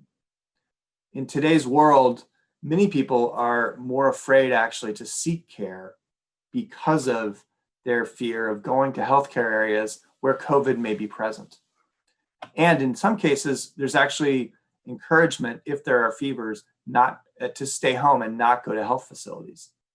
I think we as a malaria community have been able to work very effectively across all of the organizations that work on malaria to put out consensus guidance on how we can deal with the challenge of fever as a presenting symptom that we need people to seek care for malaria where there's a definitive treatment, and which also presents as COVID, and which in many cases causes fear and some trepidation in our communities. So I think to focus in, we have to pay attention, as I said, to the impact of COVID on social conditions and economies. We have to closely monitor the data and adjust our targets and efforts accordingly. We have to continue to identify and mitigate production and supply chain disruptions. And we have to encourage the public to seek early diagnosis and treatment of fever. Above all, pardon me, luckily we're socially distanced. Above all, we need to keep our foot on the gas for this last mile. We need to be ambitious, and we need to accelerate our efforts on the road to malaria elimination. So let me just close by congratulating all of you in this region for all of the efforts over the past years and your continued efforts in the last 6 months. I look forward to continuing our work together. Thanks very much. Thank you. Thank you so much, Dr. Staley. And in the interest of time, I'm going to turn it back over to our meeting facilitator. Joost, over to you. Thank you all. So first of all, thank you, Dr. Satak, for moderating the session. Thank you to all our speakers. I think it's appropriate to say again a special thank you to Diane and Ken. Given the time, we don't know if you only got up for this call and then go back to bed, or you stay awake now and continue working. This is, of course, an open question we cannot answer in this meeting, but we will reflect on that. But you look very fresh for that. Maybe the secret is somewhere else. So thank you so much. It's time for a break, for a 5-minute coffee break. That's not very long. You have to re-energize, so you have to get coffee, tea, do yoga, 5-minute meditation, whatever you do in 5 minutes. When we are coming back in 5 minutes from now, we are going to break into 3 groups, into surveillance, in financing, and innovation. When you come back, you will have the chance to click on the link if you are here in this meeting. And we are going to discuss different questions, different groups, and work on our key messages. And so don't be late. And we have chairs in every room, so they will guide you. We will have approximately 25 to 30 minutes. We have to catch up a little bit time, but I think we will be good. So please refresh yourself and see you in 5 minutes from now. Thank you so much, and see you in approximately, when you are on a normal time zones without half hours or 15 minutes, approximately 52. Okay, from now. Thank you so much, everybody.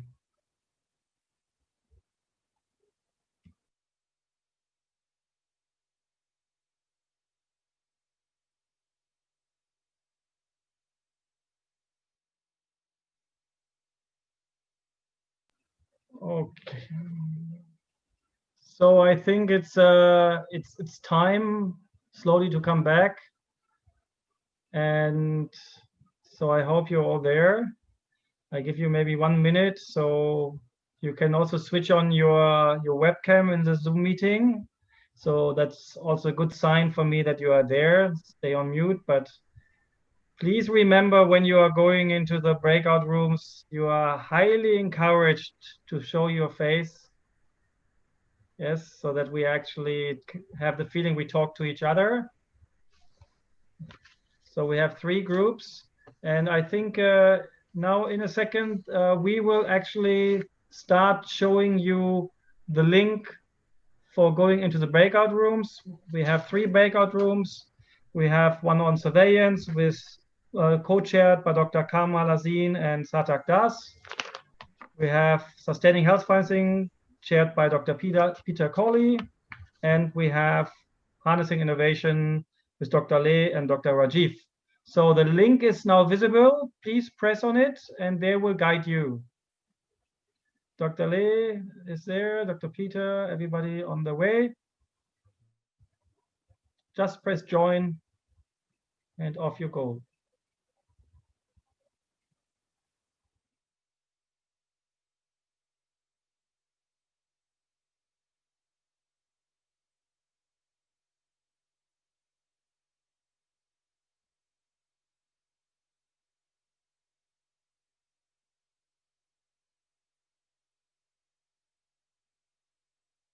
Minutes to stretch yourself before we continue.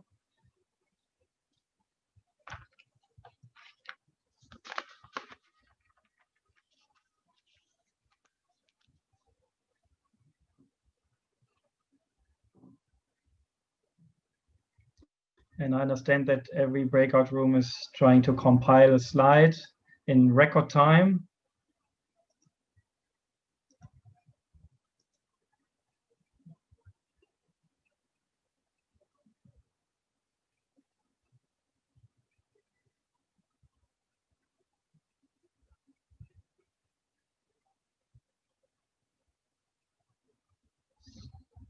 So I let you know when we can continue. We're waiting for a sign that we are good to go.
So let me check if we can continue.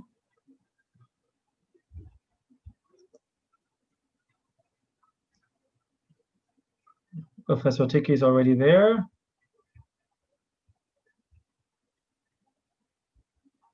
so I think we need another 1 or 2 minutes, but I can already inform you that the last session, the session 5, developing a call for action, will be chaired by Professor Tiki Pangestu. We're just finalizing the compilation of the slides.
In Asia Pacific, malaria is being defeated.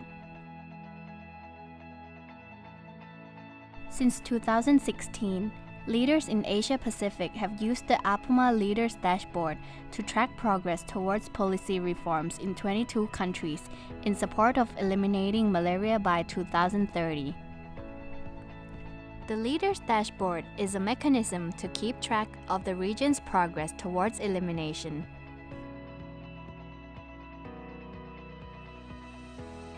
It was developed and refined in close collaboration with countries and key stakeholders. The dashboard tracks progress towards elimination across 6 priorities of the Asia-Pacific Leaders Malaria Alliance Malaria Elimination Roadmap.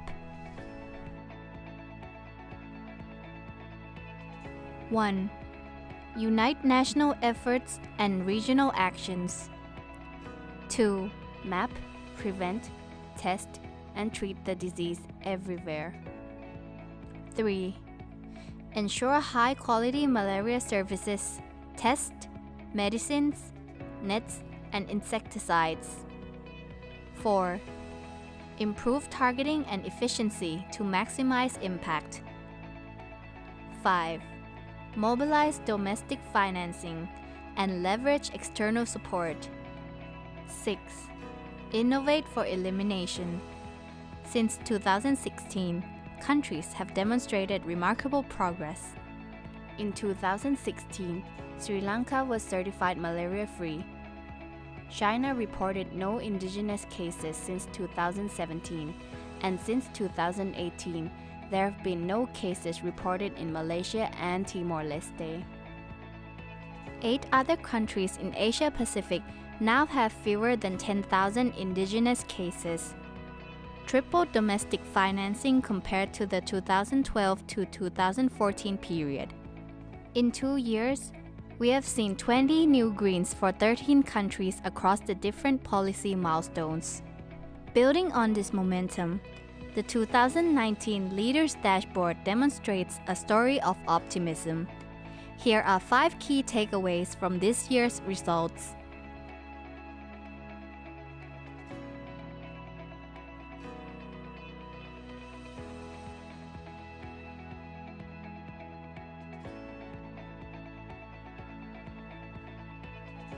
The progress towards malaria elimination continues.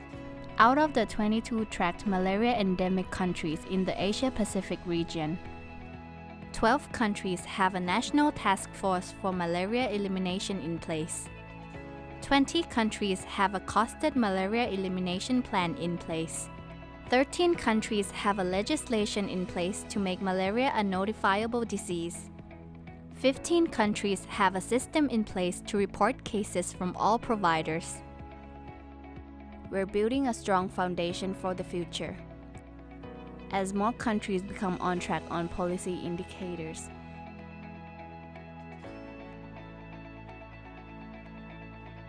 we see downward curve for malaria cases and deaths.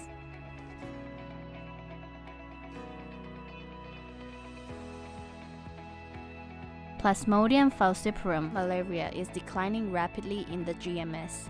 New treatments and diagnostics are in pipeline to accelerate cure for Plasmodium vivax malaria.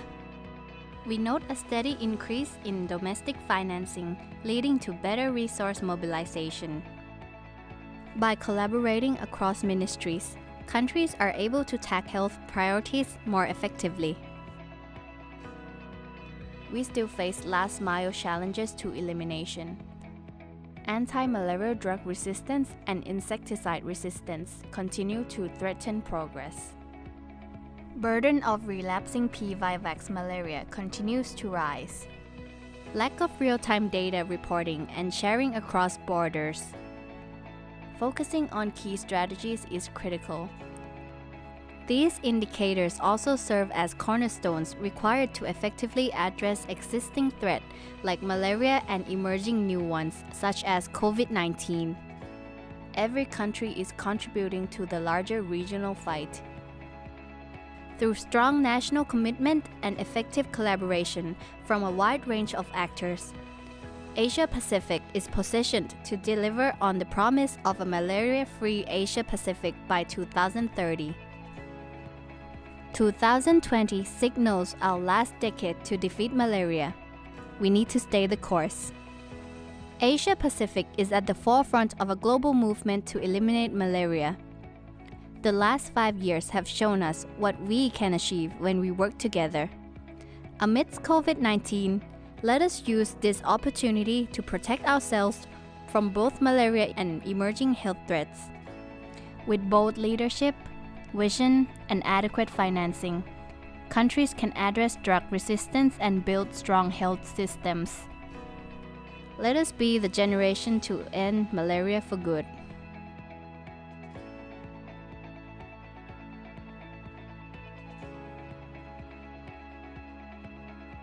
During the video, we are good to go.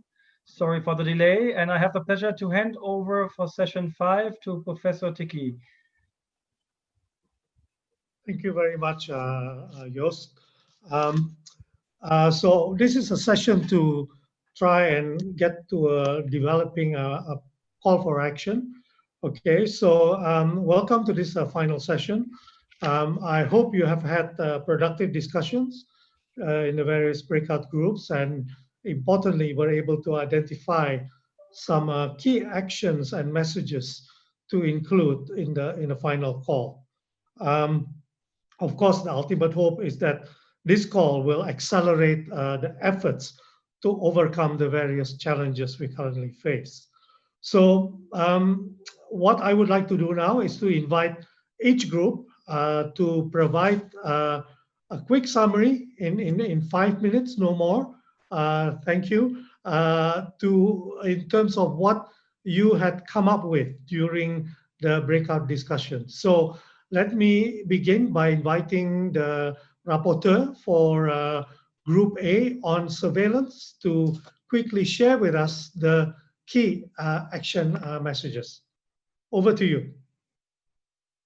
Dr. Karma. I'm going to go ahead. I don't see you, so I will go ahead and do this.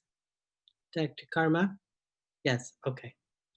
I don't know if we have the slide yet. Do we have the slide? No. Should come any moment, but maybe you can start, Satak. Okay, okay.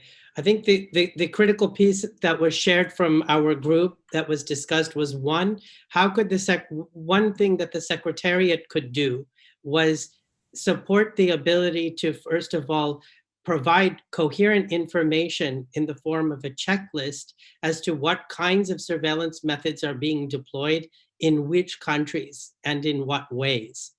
And that kind of a checklist would be beneficial to then enable a more capacity building across the region. A second point that was critical and shared was that, and this was shared by, that we talk a lot about surveillance data at a national level, but as we keep realizing, or subnational data surveillance and analysis of that data at a subnational level must be prioritized, and that the measurement of how we, this is actually not the correct slide, but that's okay, how we are able to measure our ability to create robust surveillance systems that operate at the level closest to the problem. I think that that was the most critical piece that came out. I think we need to just go to one more slide ahead to the last slide here. Creation of it, and then this first point of here, mandatory time-bound notification of malaria within and across Asia-Pacific countries, irrespective of cases identified from all service providers, public, private, and community.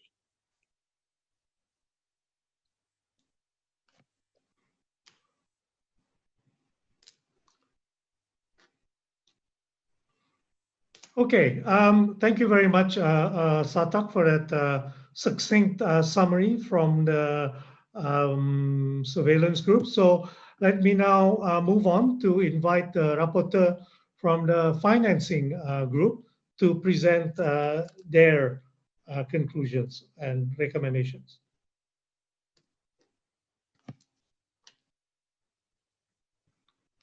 Joost, I'm not sure who is the rapporteur here.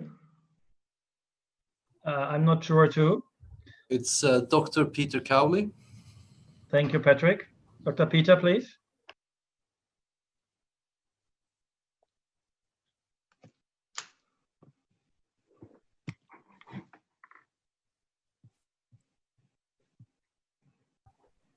Peter, you are on mute.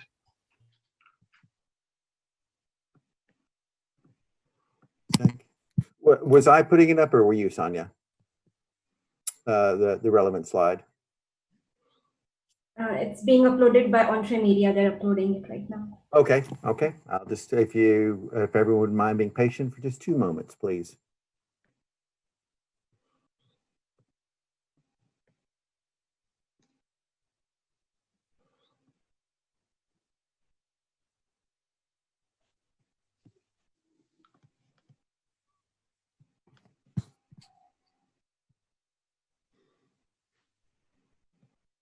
Well, in the interest of time, I'll speak to memory on some of these while the slide comes up. Some of the key conclusions that were mentioned from the breakout group from today, as well as, there we are. One, I had presented earlier some of the fiscal constraints that ministries of finance are under. They're quite severe, but there's also still the continued need to push for the malaria agenda. Finance will be looking very closely at results, and they will be looking in particular along the medium-term horizon. There's still the robust case for malaria funding for health writ large, but in particular for malaria funding, because it relies, it is in effect a medium-term problem, medium-long-term problem, malaria elimination. So it fits well within a Ministry of Finance points of view. Health obviously does because of the COVID-19 pandemic. There was some very robust discussion both today as well as on Wednesday around the links between malaria financing, surveillance, and particularly community health and pandemic preparedness. Pandemic preparedness is the proverbial theme of the day, and it is places where there will be more than likely increases in funding despite the fiscal constraints. There was an excellent example about the potential use of deploying malaria village workers in the greater Mekong subregion to also detect for COVID-19 and other febrile diseases. This is proverbial music to Ministry of Finance ears because it doesn't involve that much more incremental expenditures, and it doesn't involve the setting up of an entire program among community health workers. Previous speakers had mentioned the need for integration. Integration from a cost efficiency point of view is key. Again, I return to the theme that finance will be looking very, very, very hard at expenditures. Even though they are health expenditures, it certainly doesn't, it's not a free pass in terms of looking for efficiencies, and integrating of services is good for the consumer, i.e. the patient, but it's also a much more efficient way of delivering healthcare services. And I return to the theme of finances will increasingly look for outputs, and it will be looking for things like X amount of funding going into malaria results in Y reductions in incidence or case fatality rates. There's still the need for sustaining the political commitment to elimination, need to broaden that net out. We'd heard parliamentarians earlier still need the cultivate champions, business leaders. In particular, I'd like to note the business leader aspect. Many malaria hotspots are around areas such as dam construction, mining, et cetera. And there certainly is the rationale for those industries and their management to be more involved with malaria elimination. And this, in effect, would reduce the financial pressures from malaria expenditures on government purses. Also of critical importance is defending malaria budgets. Ministries of Finance are looking, they will be quite flexible in the sense that they don't know what their revenue targets or even what their revenue intake will be next year because of the changing economic conditions secondary to COVID-19. So what they will have various versions of things called medium-term budget frameworks and medium-term expenditure frameworks. And what that essentially means is that finance will have a plan A, plan B, plan C. And it's probably a good idea that subsectors such as malaria also have a plan A, plan B, plan C, depending on various budget scenarios. Of importance, though, is to remember there are certain components of malaria budgets that one could identify as being redlined, and that means not negotiable. In particular, I turn to some parts of malaria services, such as supply chains of commodities, also surveillance activities, et cetera. While certain parts of malaria budgets, such as travel, certain parts of travel and training could be delayed while finance experiences these fiscal difficulties. There's other parts that just cannot be underfunded at all, and that's what I mean about the red lines. So the other thing to remember is that there's a proverbial good case for malaria funding. It's a problem that can be solved in the medium term. And we also know from experience that the minute that malaria gets underfunded to a significant degree, malaria comes back. And this in its own right is a strong argument for continued malaria funding. In that we know what will happen if, in fact, it is underfunded. Thank you once again to all the participants today for the robust discussion, as well as those that attended Wednesday's session. Over. Thank you very much, Peter, for sharing those key recommendations and actions that will feed into the call for action plan. Let me now just move on quickly to a report back from the group on innovations. So over to the rapporteur. Thank you very much, Professor Tiki, and all esteemed colleagues, ladies and gentlemen. So on behalf of our group C, I'd like to share the two takeaway messages from the breakout section on harnessing innovation for malaria elimination and health security. So after very active discussion, we address two key points, and we believe that those support access to health communities, and the government officials should take note of the following priorities. So the first one is we need to ensure that key population have a timely access to malaria tools to effectively prevent, track, test, treat every case everywhere, including tools for the radical cure of B virus malaria. And secondly, we also need to collaborate across agencies to support, improve access to existing, not only existing, but also new malaria tools. So in doing so, I think we can support health system strengthening and be ready to respond to existing and emerging health threats. So thank you very much for your attention. Yeah, that's all. Thank you. Thank you very much for that brief and succinct report from the innovations group. So Joost, should I just now move on to basically what I'm being asked to do to provide sort of an overview? Joost, over to you. Please go ahead, Dr. Tiki. Okay, so in the last few minutes, what I want to do, and I'm going to override. I'm just going to tell the secretariat here that based on what I just heard, I'm going to override your slides. I'm going to try and share my own screen from my end. Let's see if I can do that rather than the slides that I sent to you, because I do want to highlight what was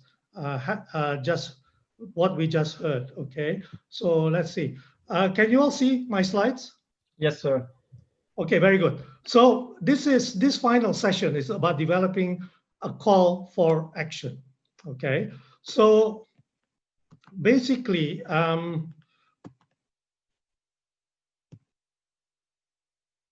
let's see if this works. Okay, so rather than showing the slides that the groups have shared, I'm just going to quickly try to verbally summarize 3 key points from each one of the breakout groups, just in the interest of time.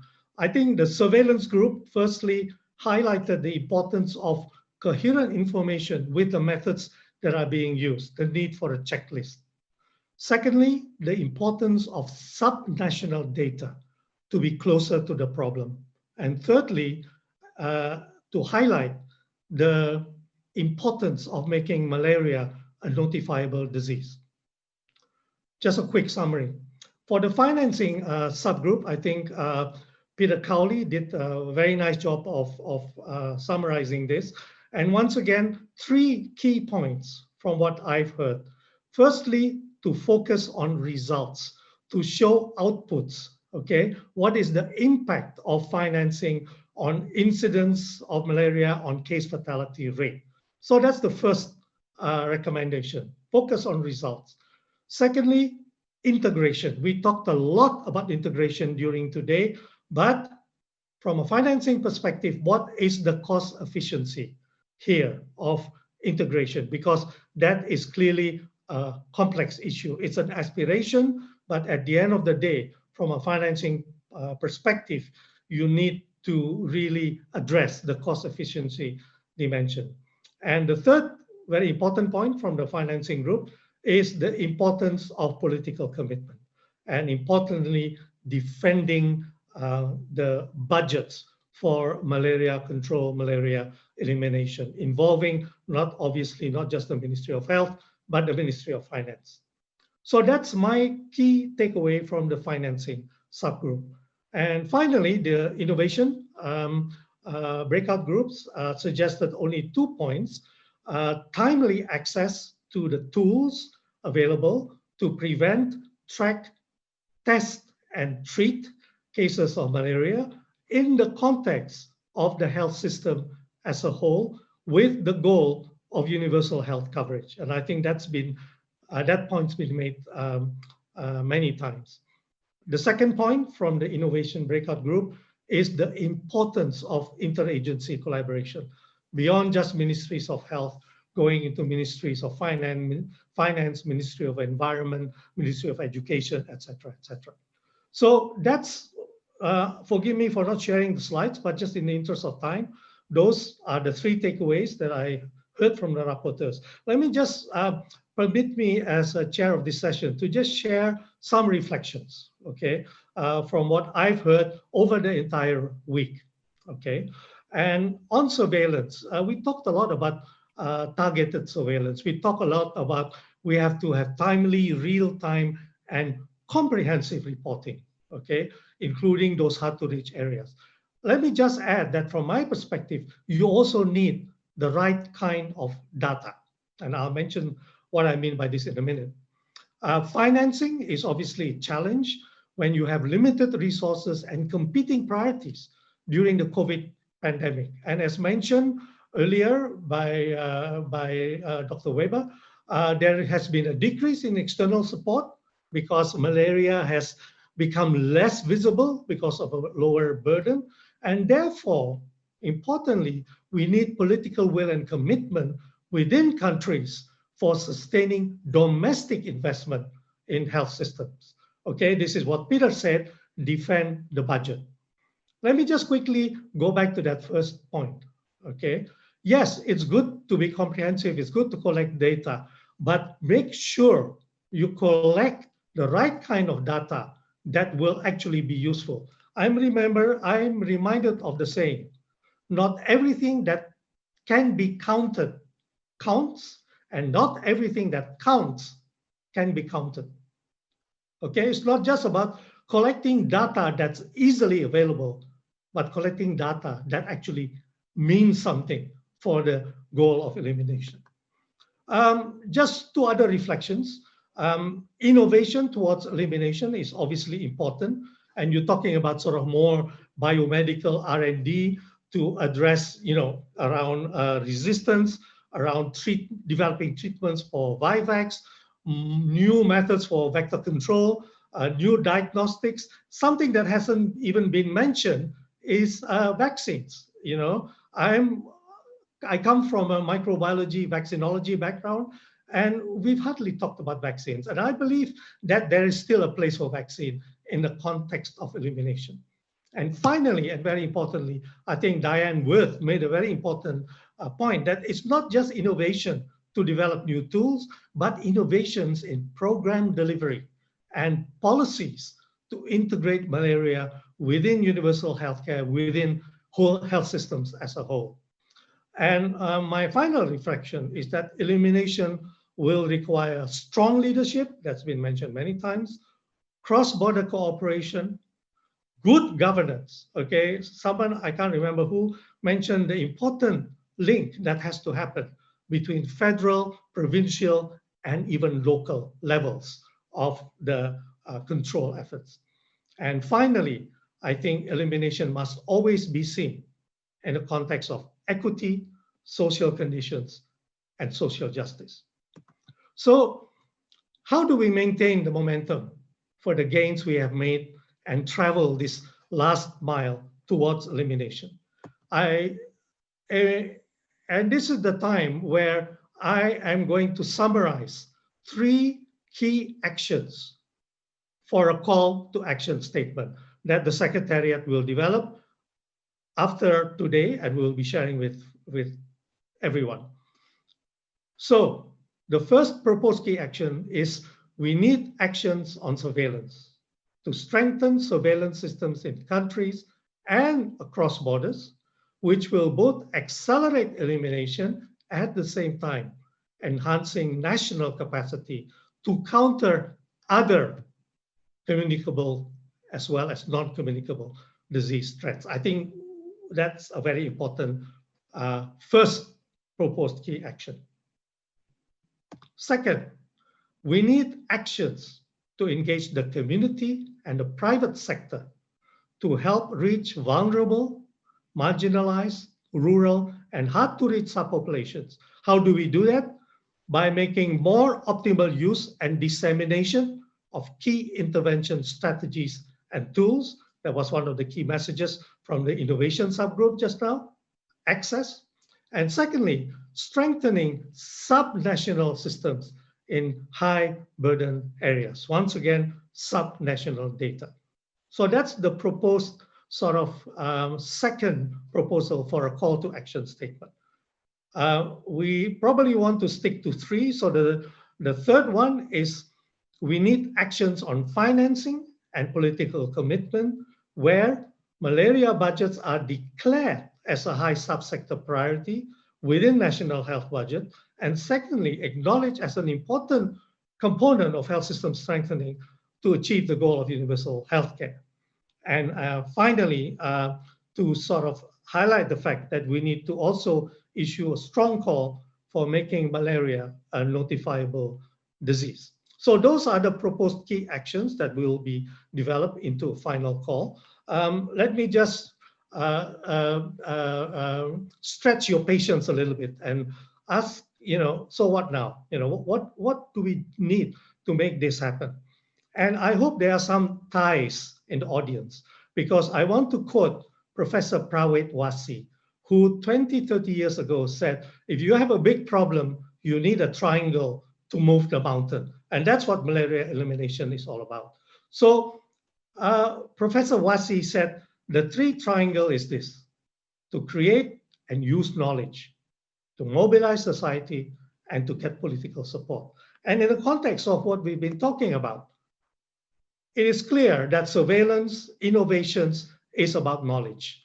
That community engagement is about mobilizing society. And the financing political will is to get political support. So, I just thought that was a useful metaphor for us going forward. And once again, the focus is for this to happen in countries. As the saying goes, whether or not knowledge is global, the use of knowledge is always local.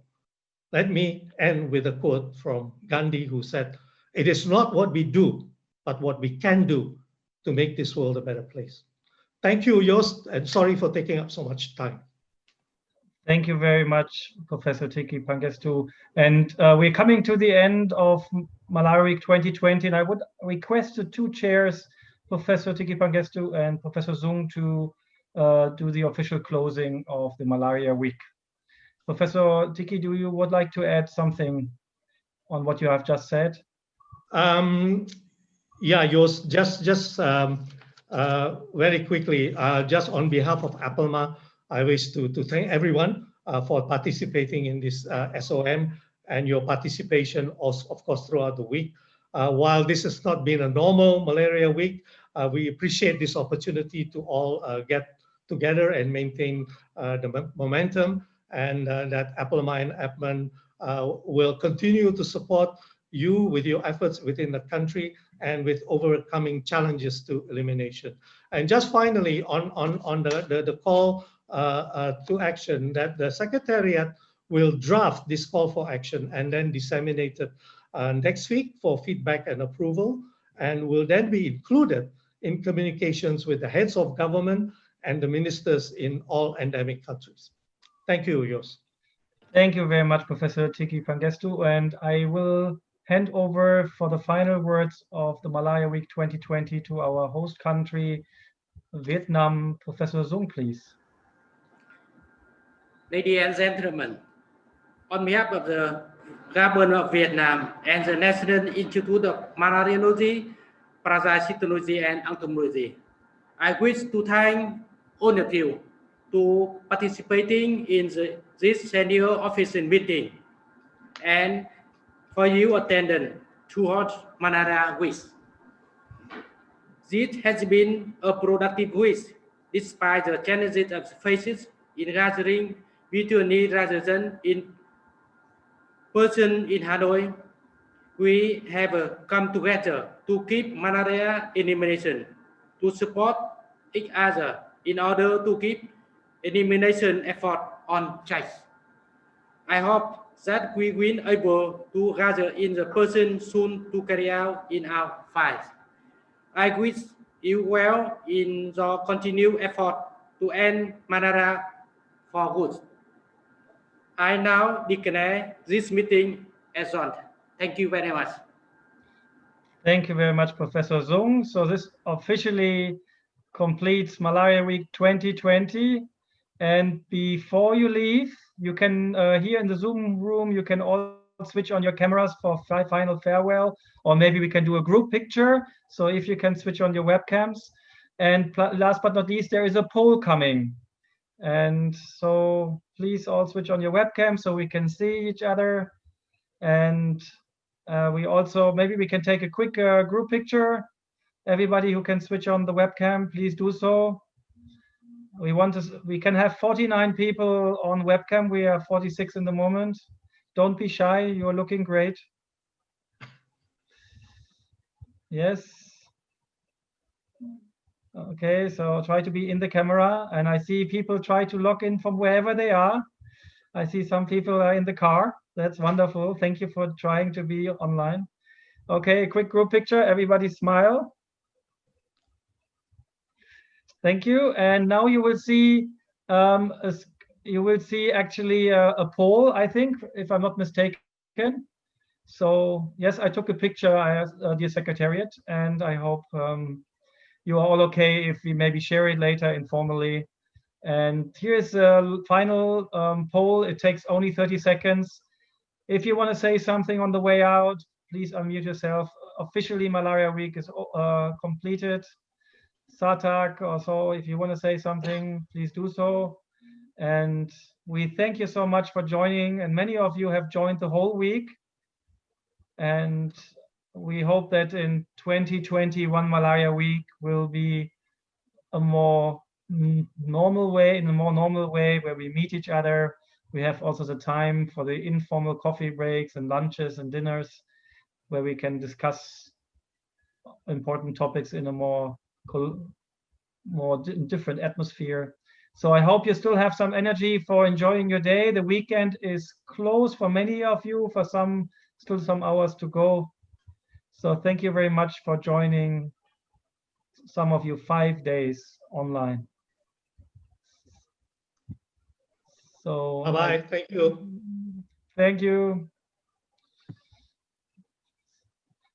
Thanks again to Professor Zung on behalf of the government of Vietnam for chairing and also being the host of the week. So I think we are good to go with the exit poll. Maybe we can then, Dr. Kama, thank you very much. See many of you soon in real life, I hope. Thank you very much to all my colleagues from the APLMA and Admin Secretariat, led also very much over the last months by my colleague Jeff, who was moderating the team.